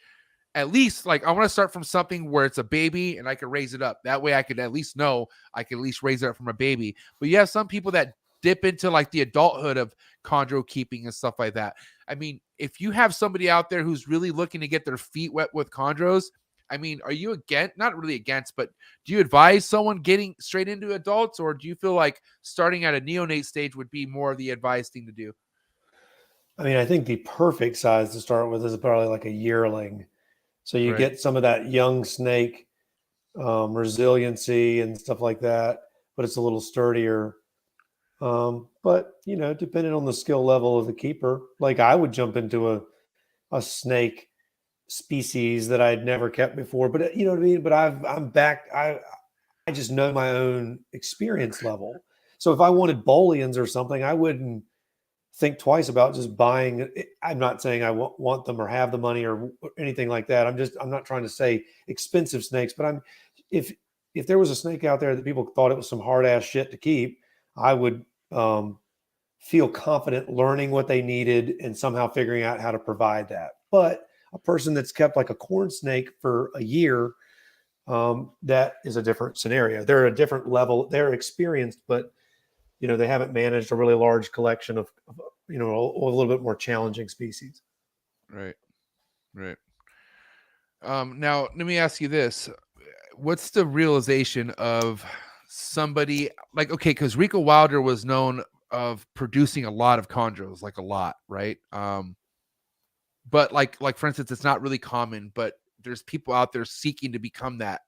And what is the realization of someone producing a lot of chondros? Like, I'm not saying to a ball python level, but do you feel like at some point we could get chondros consistently produced to a level where we could give them a huge market for it? Like, what's your opinion on that? I mean, you just have to have the numbers. You just have to have the numbers, and it'd be helpful to keep the Nidovirus out of them. Your females would last longer. You'll still get successful clutches out of Nidovirus positive females, but they're more durable if they don't have it. And so having clean stuff and a lot of it, and getting good at them and reading them, you're going to need, you need time. You need time to observe the collection. You need time to like stare at them.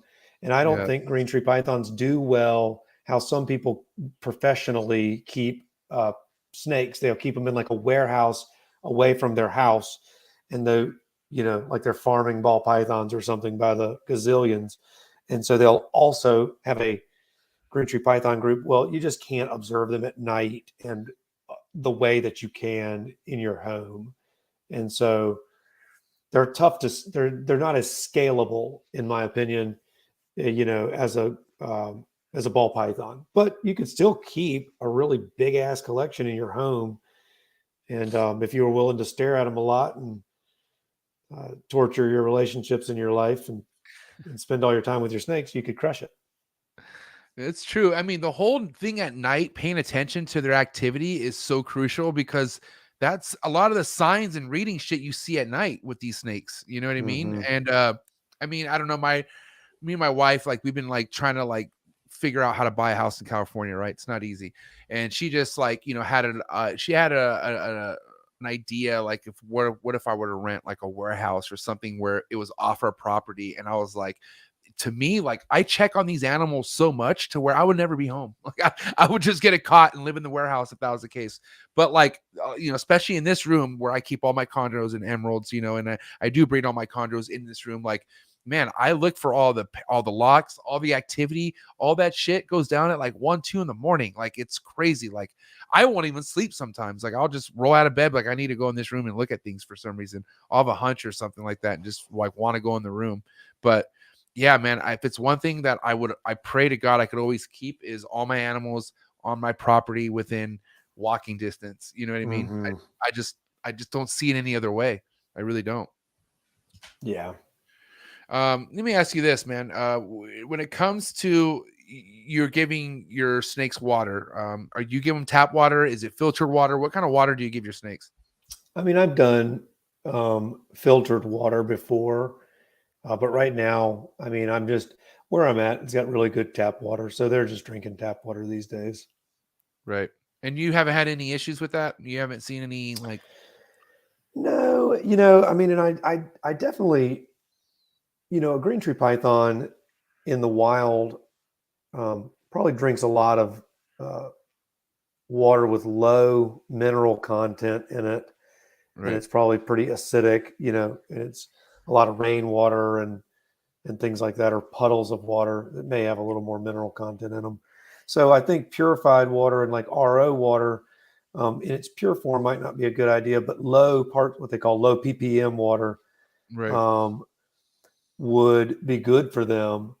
But at the same time, my tap water's fine. So I don't know. I switched to RO water and was doing a blend of tap to like just cut down on the mineral content.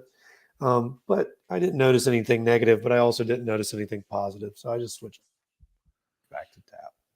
Nice.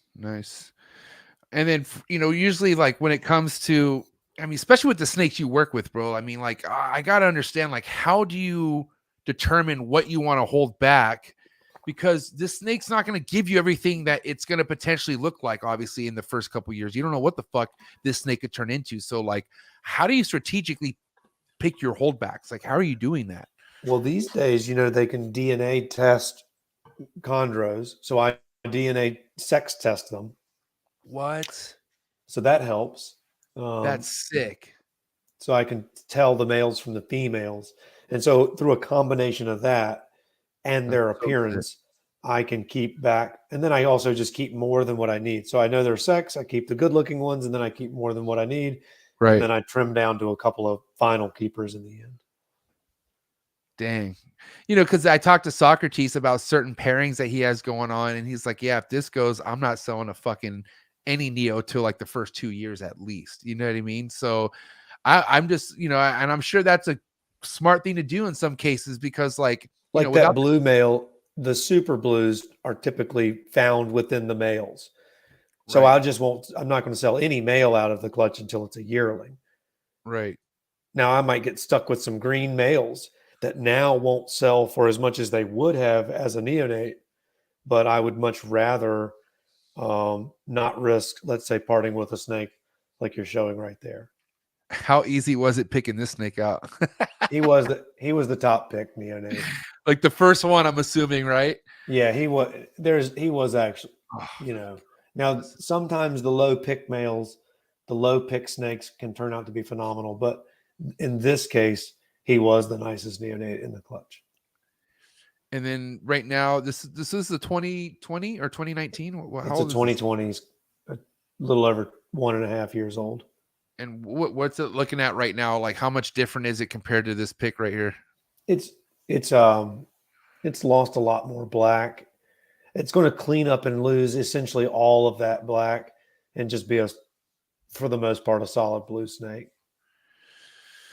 Damn, that's amazing. Now, going into 2022, like, do you have like a set, like, obviously you want to have certain not expectations, but you have goals in mind as far as how many clutches might go for you and whatnot. But do you have an idea on how many holdbacks you want to keep in 2022? If it all works out. Yeah, I mean, the pairings I've got are really cool this year. There's some really, really nice ones, and they're really, really colorful. Wow. And a couple of them, I've never paired them before, type thing. Or, in fact, I paired that male banjo to the mother of that blue snake you just showed. So I paired my best blue male to the mom of my best stuff I've ever produced. So it's kind of like, at this time, the best blue pairing I can even attempt. Right. It's using my best blue female bred to my new and young and upcoming, but best blue male. So I don't know what they're going to produce. It's going to be tough for me to sell some of those. Certainly not selling any males for a year because I'm looking for a super blue.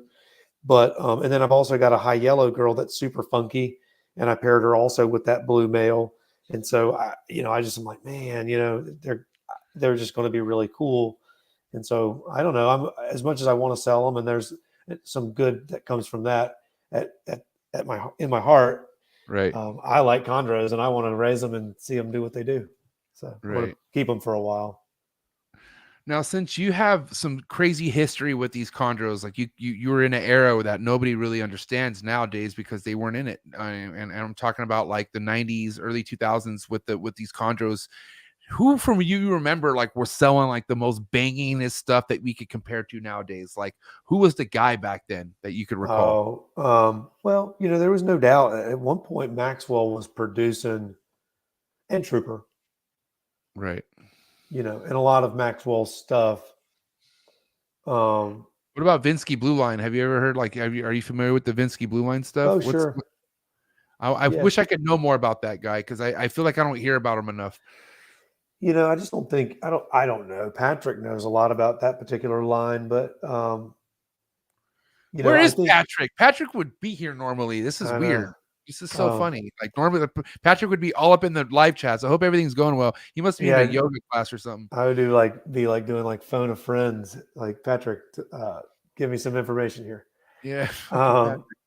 But yeah, no, that line was started by like some really bright blue, like Cyclops or Highland animals. And, and he started to breed those in for more and more blue and was pretty successful at it. Now, I mean, for the most part, I mean, I'm pretty sure you're more of the visual type of breeder versus locality, right? Like, look, is locality a huge thing to you at all? Or are you just like, I want to breed the coolest looking shit ever and put it together? Yeah. I mean, I have some locality snakes and I may produce some locality pairings, but it's just not my primary focus. What would be some locality pairings you would pair if that was, I'd love to get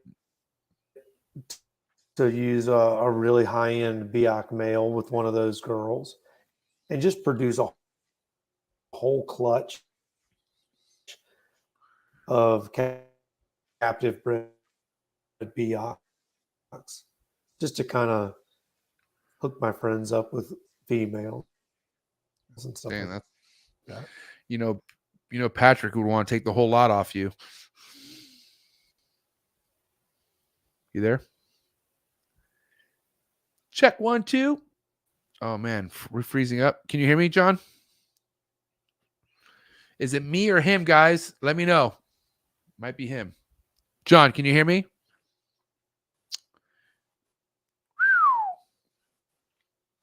John, what is good? Patrick are you there? Has done really well with all those. He's been there. Damn, breaking up. John, can you hear me? I think I'm super frozen. I don't know if it's me or you. Oh boy. Yep. You good? Listen, do me a favor. Exit out and come back in if you can. I'm pretty sure it's you. Is it? There we go. All right. Thanks for tapping in, guys. I was wondering if it was me or him. It looks like it was him. But yeah, I hope you guys are having a great night so far. I'm learning a lot about these chondros with my man John. But yeah, I hope you guys are having a good night so far. Who's in the building? Then we have Anders up in the building right now. He got some heavy hitters. No Patrick Holmes. Wish Patrick Holmes would be here right now because he could have helped me with that Vinsky line. But yeah, man, hope you. This Patrick's probably at some point. Yeah, definitely at a metal Christmas party right now. But yeah, man, I hope a lot of you newcomers when it comes to like chondro keepers are getting a lot from this episode because you could avoid a lot of mistakes that I fucking hit, that a lot of chondro breeders hit.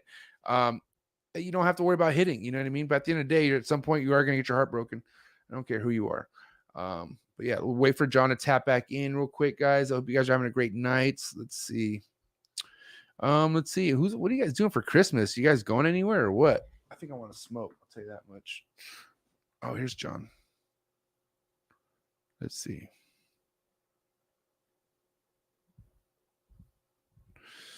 Damn, what is going on? Is it his internet? I don't know what's going on. Bear with me, guys. Thanks, D. I appreciate it. Of course, we have to run into some technical difficulties. But yeah. Oh, there he is. You there? Dude, your internet's frozen. All right, let's see. You there, John? Woo. Brutal.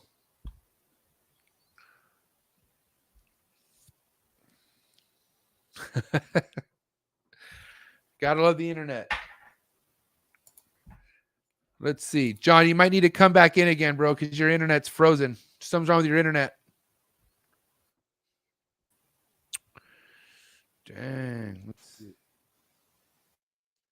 Calvin, I'll use your hotspot. Damn. John's dropping gems. Yep. Let's see. We'll figure this out. We always figure this out.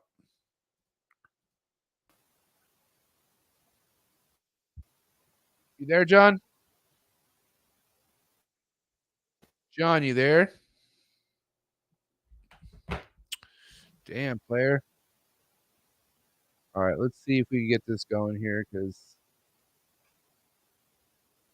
figure this out. Oh, are you moving? You there, John? Can you hear me? Nope, not even. I'm gonna kick you, dog. Kick from the studio. All right, guys. Let's see. I'm gonna try to get John back in here one more time. Try to come back in again. Back in again. Your internet is lagging. And I have to take a piss, go figure. But I'm not done. I still have questions for John. So hang tight. We're gonna figure this out. Don't even trip because I have a couple more topics I need to cover with the homie John. Calvin, you should call in and do like a skit or something. That'd be cool. My man Calvin Garcia, really funny guy. He's in a special ed program. I'm just kidding. I'm kidding. All right, let's see if we can get John back in here real quick. Try to come back in again. I'm talking to John right now. Let's see. Try to come. I've been trying. Hold up. Let's see. Oh, look, my wife's here. What's up, wife? How you doing? How are the enchiladas? Because I'm hungry. I'm getting starving. Oh, here's John. There he is. Can you hear me? Yeah, man. Woohoo! Yeah, we did it. All right. That happens. We're good. What were we talking about? I don't know, man. Fuck. Okay. Listen, I want to go into a topic real quick that I feel is very important because at the end of the day, it's very easy. I don't want to say easy, but people could get their hands on adult chondros wait a year or not even and get them to breed, and boom, sure enough, they're going to get a clutch of eggs, right? So anyone who's approaching their first year of breeding, meaning they have eggs that are about to hit the ground, what can you prepare someone for the most when it comes to before getting your first clutch? Like any advice on someone to be prepared for that? I would probably recommend pulling the perches out from a female. I don't screw around. When there's eggs on the way, I pull the perches, pull the water bowls. Sometimes I put them in a rack. Like the females, these days, that's what I do is I put them in a tub rack.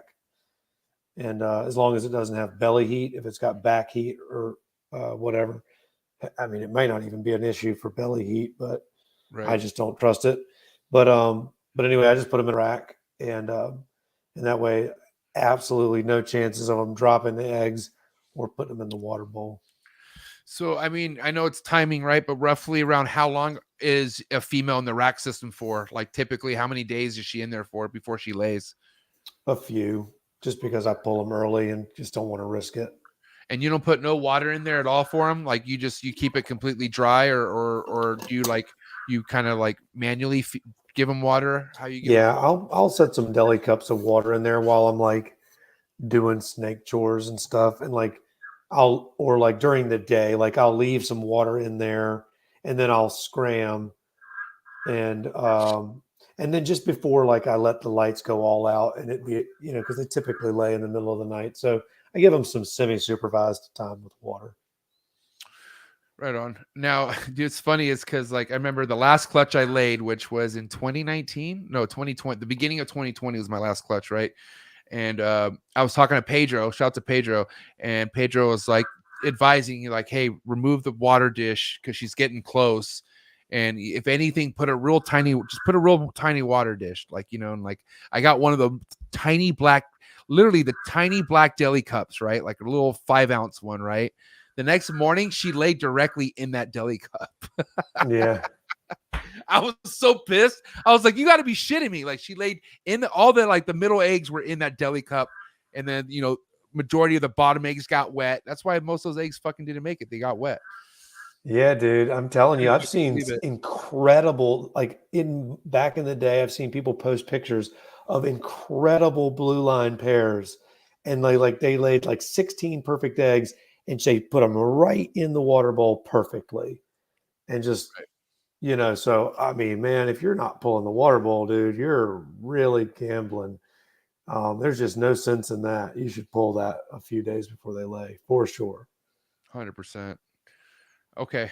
So I have a wrap-up question here, John, before we get into the hot seat questions. And I'm just curious if you could start from scratch, or let's say you had to start from scratch, but with the same knowledge that you have right now today, what are some habits you feel like you would start from the beginning that you feel like other breeders should start picking up that you didn't start maybe when you were beginning, like anything that you could think of?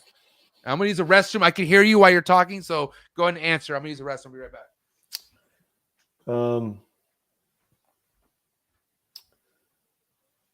I don't know. I think I would probably I think people have taken a trend toward keeping green tree pythons really, really small, which I think is a great way to keep them. But I think that there's a limit to that. And I think that whatever size you want to keep them, you want to accomplish that growth in their early years. And I think people grow them really, really slow. Like I'll see people with 2-year-old chondros or a year-old chondro that's really tiny, like the size of a neonate or something. And while I agree that they may personally wish to keep their green tree pythons on the smaller side, I just think that animals have a time in their life when they're meant to do their growing, and whatever growing they're going to do, they should do it early on. And so I've seen some like 50 gram, 30 gram yearlings, and like and 75 and 80 and 100 gram 2-year-olds and stuff like that. And that just is going to set a snake up to be really, really petite forever. And that may be what you want, but you just need to know that's where you're headed if that's what you're doing. 100%. Hell yeah, John. Well, let me hit you with these hot seat questions, and I'll let you enjoy the rest of your night because this was a fire ass episode. I appreciate this so much, and so do all my listeners right now. I can tell you that. But yeah, man, I got to hit you with these hot seat questions because nobody leaves until they get hit with these. All right. All right. All right. Don't need an explanation. The more you explain, the longer this takes. Okay. So let's just, you know what I mean? I have some ball python guys that don't get it and they just want to fucking explain. Let's just shoot these out. Okay. You ready? I'll try to keep them super. We'll just hit them. Hit him. Yeah. All right. Here we go. Hot seat questions for John Irby, Mid-Atlantic Arboreals. Here we go. You ready? Yeah. All right. Frozen thought or live? Frozen thought. A cut or no cut? I have no idea what that means. Cut the egg or never cut the egg? Oh, don't cut for as long as I can stand it and then cut. John, I don't know what that means. Are you going to cut? Are you an A cutter or are you a no cutter? Either you cut or you don't cut. I'm willing to pip. Okay. Wait, what? If I got to take a stand, I'm an egg cutter. Okay, thank you. All right, red Neo or yellow Neo? Red. First pre-first shed meal or post-first shed meal? Both. What does that even mean? Okay. Well, again, I guess if I have to take a stand, I'm willing to go pre-shed. So okay. So you do go pre-shed. Okay. Straight bake, or I remember the answers, but straight bake or no straight bake? Incubation. Pretty much straight bake. Okay. Yay imports or boo imports? Neutral. Are you sure you don't keep ball pythons? Are you positive? You're positive. Okay. Okay, listen, you got to pick one. It's either we keep them or we don't keep I them. I don't want to really broadly support the keeping of of imports, but in sometimes this is the only one I have to give some explanation to, Sometimes there's a place for everything. So to spray or to not to spray? To spray. Okay. Sports or no sports? I don't know what that means. Sports, like sports. Are you cool? Like sports or no sports? No sports. Got it. Alcohol or no alcohol? No alcohol. Steak or fish? Steak. Nice. Favorite cut of steak? Ribeye. Nice. Me too. Van Halen or Sammy Hagar? Oh, Van Halen. Nice. Fuck yeah. All right, we're doing better here, John. Eminem or Machine Gun Kelly? Eminem. All right. West Coast rap or East Coast rap? I like East Coast rap. Favorite East Coast rapper? Biggie Smalls. Woo! It was all a dream. All right. Little word association. First thing to come to mind. Milk. Cookies. Cocoa. Pebbles. Best substrate for a green tree python? Craft paper. Stuck shed. Spray it. Ovulation. Congrats. Day 56. Your eggs are fucked. They're probably So dead, bro. true. Oh my God. Instagram trolls. Get a life. Nice. Now, okay. If you had to get rid of one platform, and get rid of this platform forever, are you going to get rid of Instagram or Facebook? Which one has to go? No, I like Facebook more than Instagram. Oh my God, John. Way to fuck this up. I'm just kidding. No, it's all good. Honestly, bro, you have mad respect and love on Facebook like I've never seen before. You got a lot of people who support the living shit out of you. And you have a lot of people who are tapping into this episode who support you. So with that being said, what do you have to say to everyone who supports you, everyone who's dying to buy an animal off you like me, and everyone else who just really rides with you, John? What do you got to say to everyone? I just appreciate all the interest and all the support and all the friendship. I like green tree pythons genuinely as a hobbyist, and so I'm really fortunate to have been pretty successful with them. And I like to share that passion and that success with others. And so, if you have questions, I want you to reach out to me. I'm happy to help you as best I can. I don't have the time as much as I used to, but I still will try to help people when I can. And just share what I'm not some kind of expert that knows everything. I'll just share what I do and what's successful with me, and help maybe get you to see some of the things that have worked for me. But anyway, I just really appreciate of course, everybody really digging my snakes and just and all the good conversation, man. Well, can you just be ready? Because people are going to hit you up in your Instagram after this. Just so you know, your inbox will be packed. Okay. So just check your inbox on Instagram, guys, and everyone go follow John, and let's try to get him over to Instagram. That way on the next episode, he's like, yeah, I'm good with Facebook. And then we got John on Instagram and we're good. Dude, have a great night, John. Happy holidays. You are the man, bro. And listen, keep doing what you're doing, bro, because at the end of the day, you are inspiring so many people out there just with your passion. So thank you so much. Happy holidays, like I said, and have a good night. Have a good night. Yeah, man. John Irby, ladies and gentlemen. Thanks a lot for having me, for sure. I really appreciate it. Have a good night, John. God bless. See you later, bro. See ya. What a banger. Amazing episode. I appreciate everyone who tapped in. Sorry for the technical difficulties, but we figured it out. I don't get fucking nervous. I don't break down. I don't get awkward. Sometimes I do, but I have this. I have you guys, and I had an amazing time. Happy holidays, guys. Fucking Merry Chrysler. I love all you guys so much, and I hope you guys enjoy this holiday weekend with your loved ones. And if you don't have any loved ones, I love you. Bob Smith, don't be a Grinch, bro. You know what I'm saying? Love your loved ones. And I appreciate you guys tapping in because this was an amazing episode. All you Chondro fanatics out there, I know you guys are pumped up after this episode because if I'm pumped up, I know you guys are pumped up. And again, if you guys need to get a hold of me, Instagram's the best way to do that. Do that. mjexoticscartal with an A, not an E. And please go follow the podcast's Instagram page. Shouts to all my Twitch viewers. And yeah, my Patreon members all day, every day. I love you guys to the fullest. And I will talk to you guys soon. And yeah, man, you guys, I'm taking this weekend off because I'm going to be spending Christmas with family. So no Trap Talk with MJ this Saturday, but we will pick things up next year. Wait, well, there will be one more Trap Talk. Oh, guys, by the way, the last Trap Talk of the year, that's next Thursday. I'm fucking ending this thing with such a bang. You have no idea who I'm about to bring on. All I got to tell you, this guy's personality and my personality, shit's going to fucking blow up. And it could, I mean, he's a homie. Don't get me wrong. We're cool. But I mean, I don't know. Things could fucking just go. So you guys just need to be ready to tap in.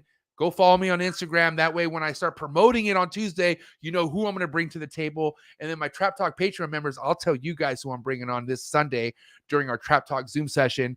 And I can't wait to catch up with all you guys. But you guys have a good night. My wife just made some enchiladas. You know I'm about to go throw that down. Yo, do me a favor before we dip out. Hit the like button, please. I'd really appreciate it because the like button helps me out a lot with this channel.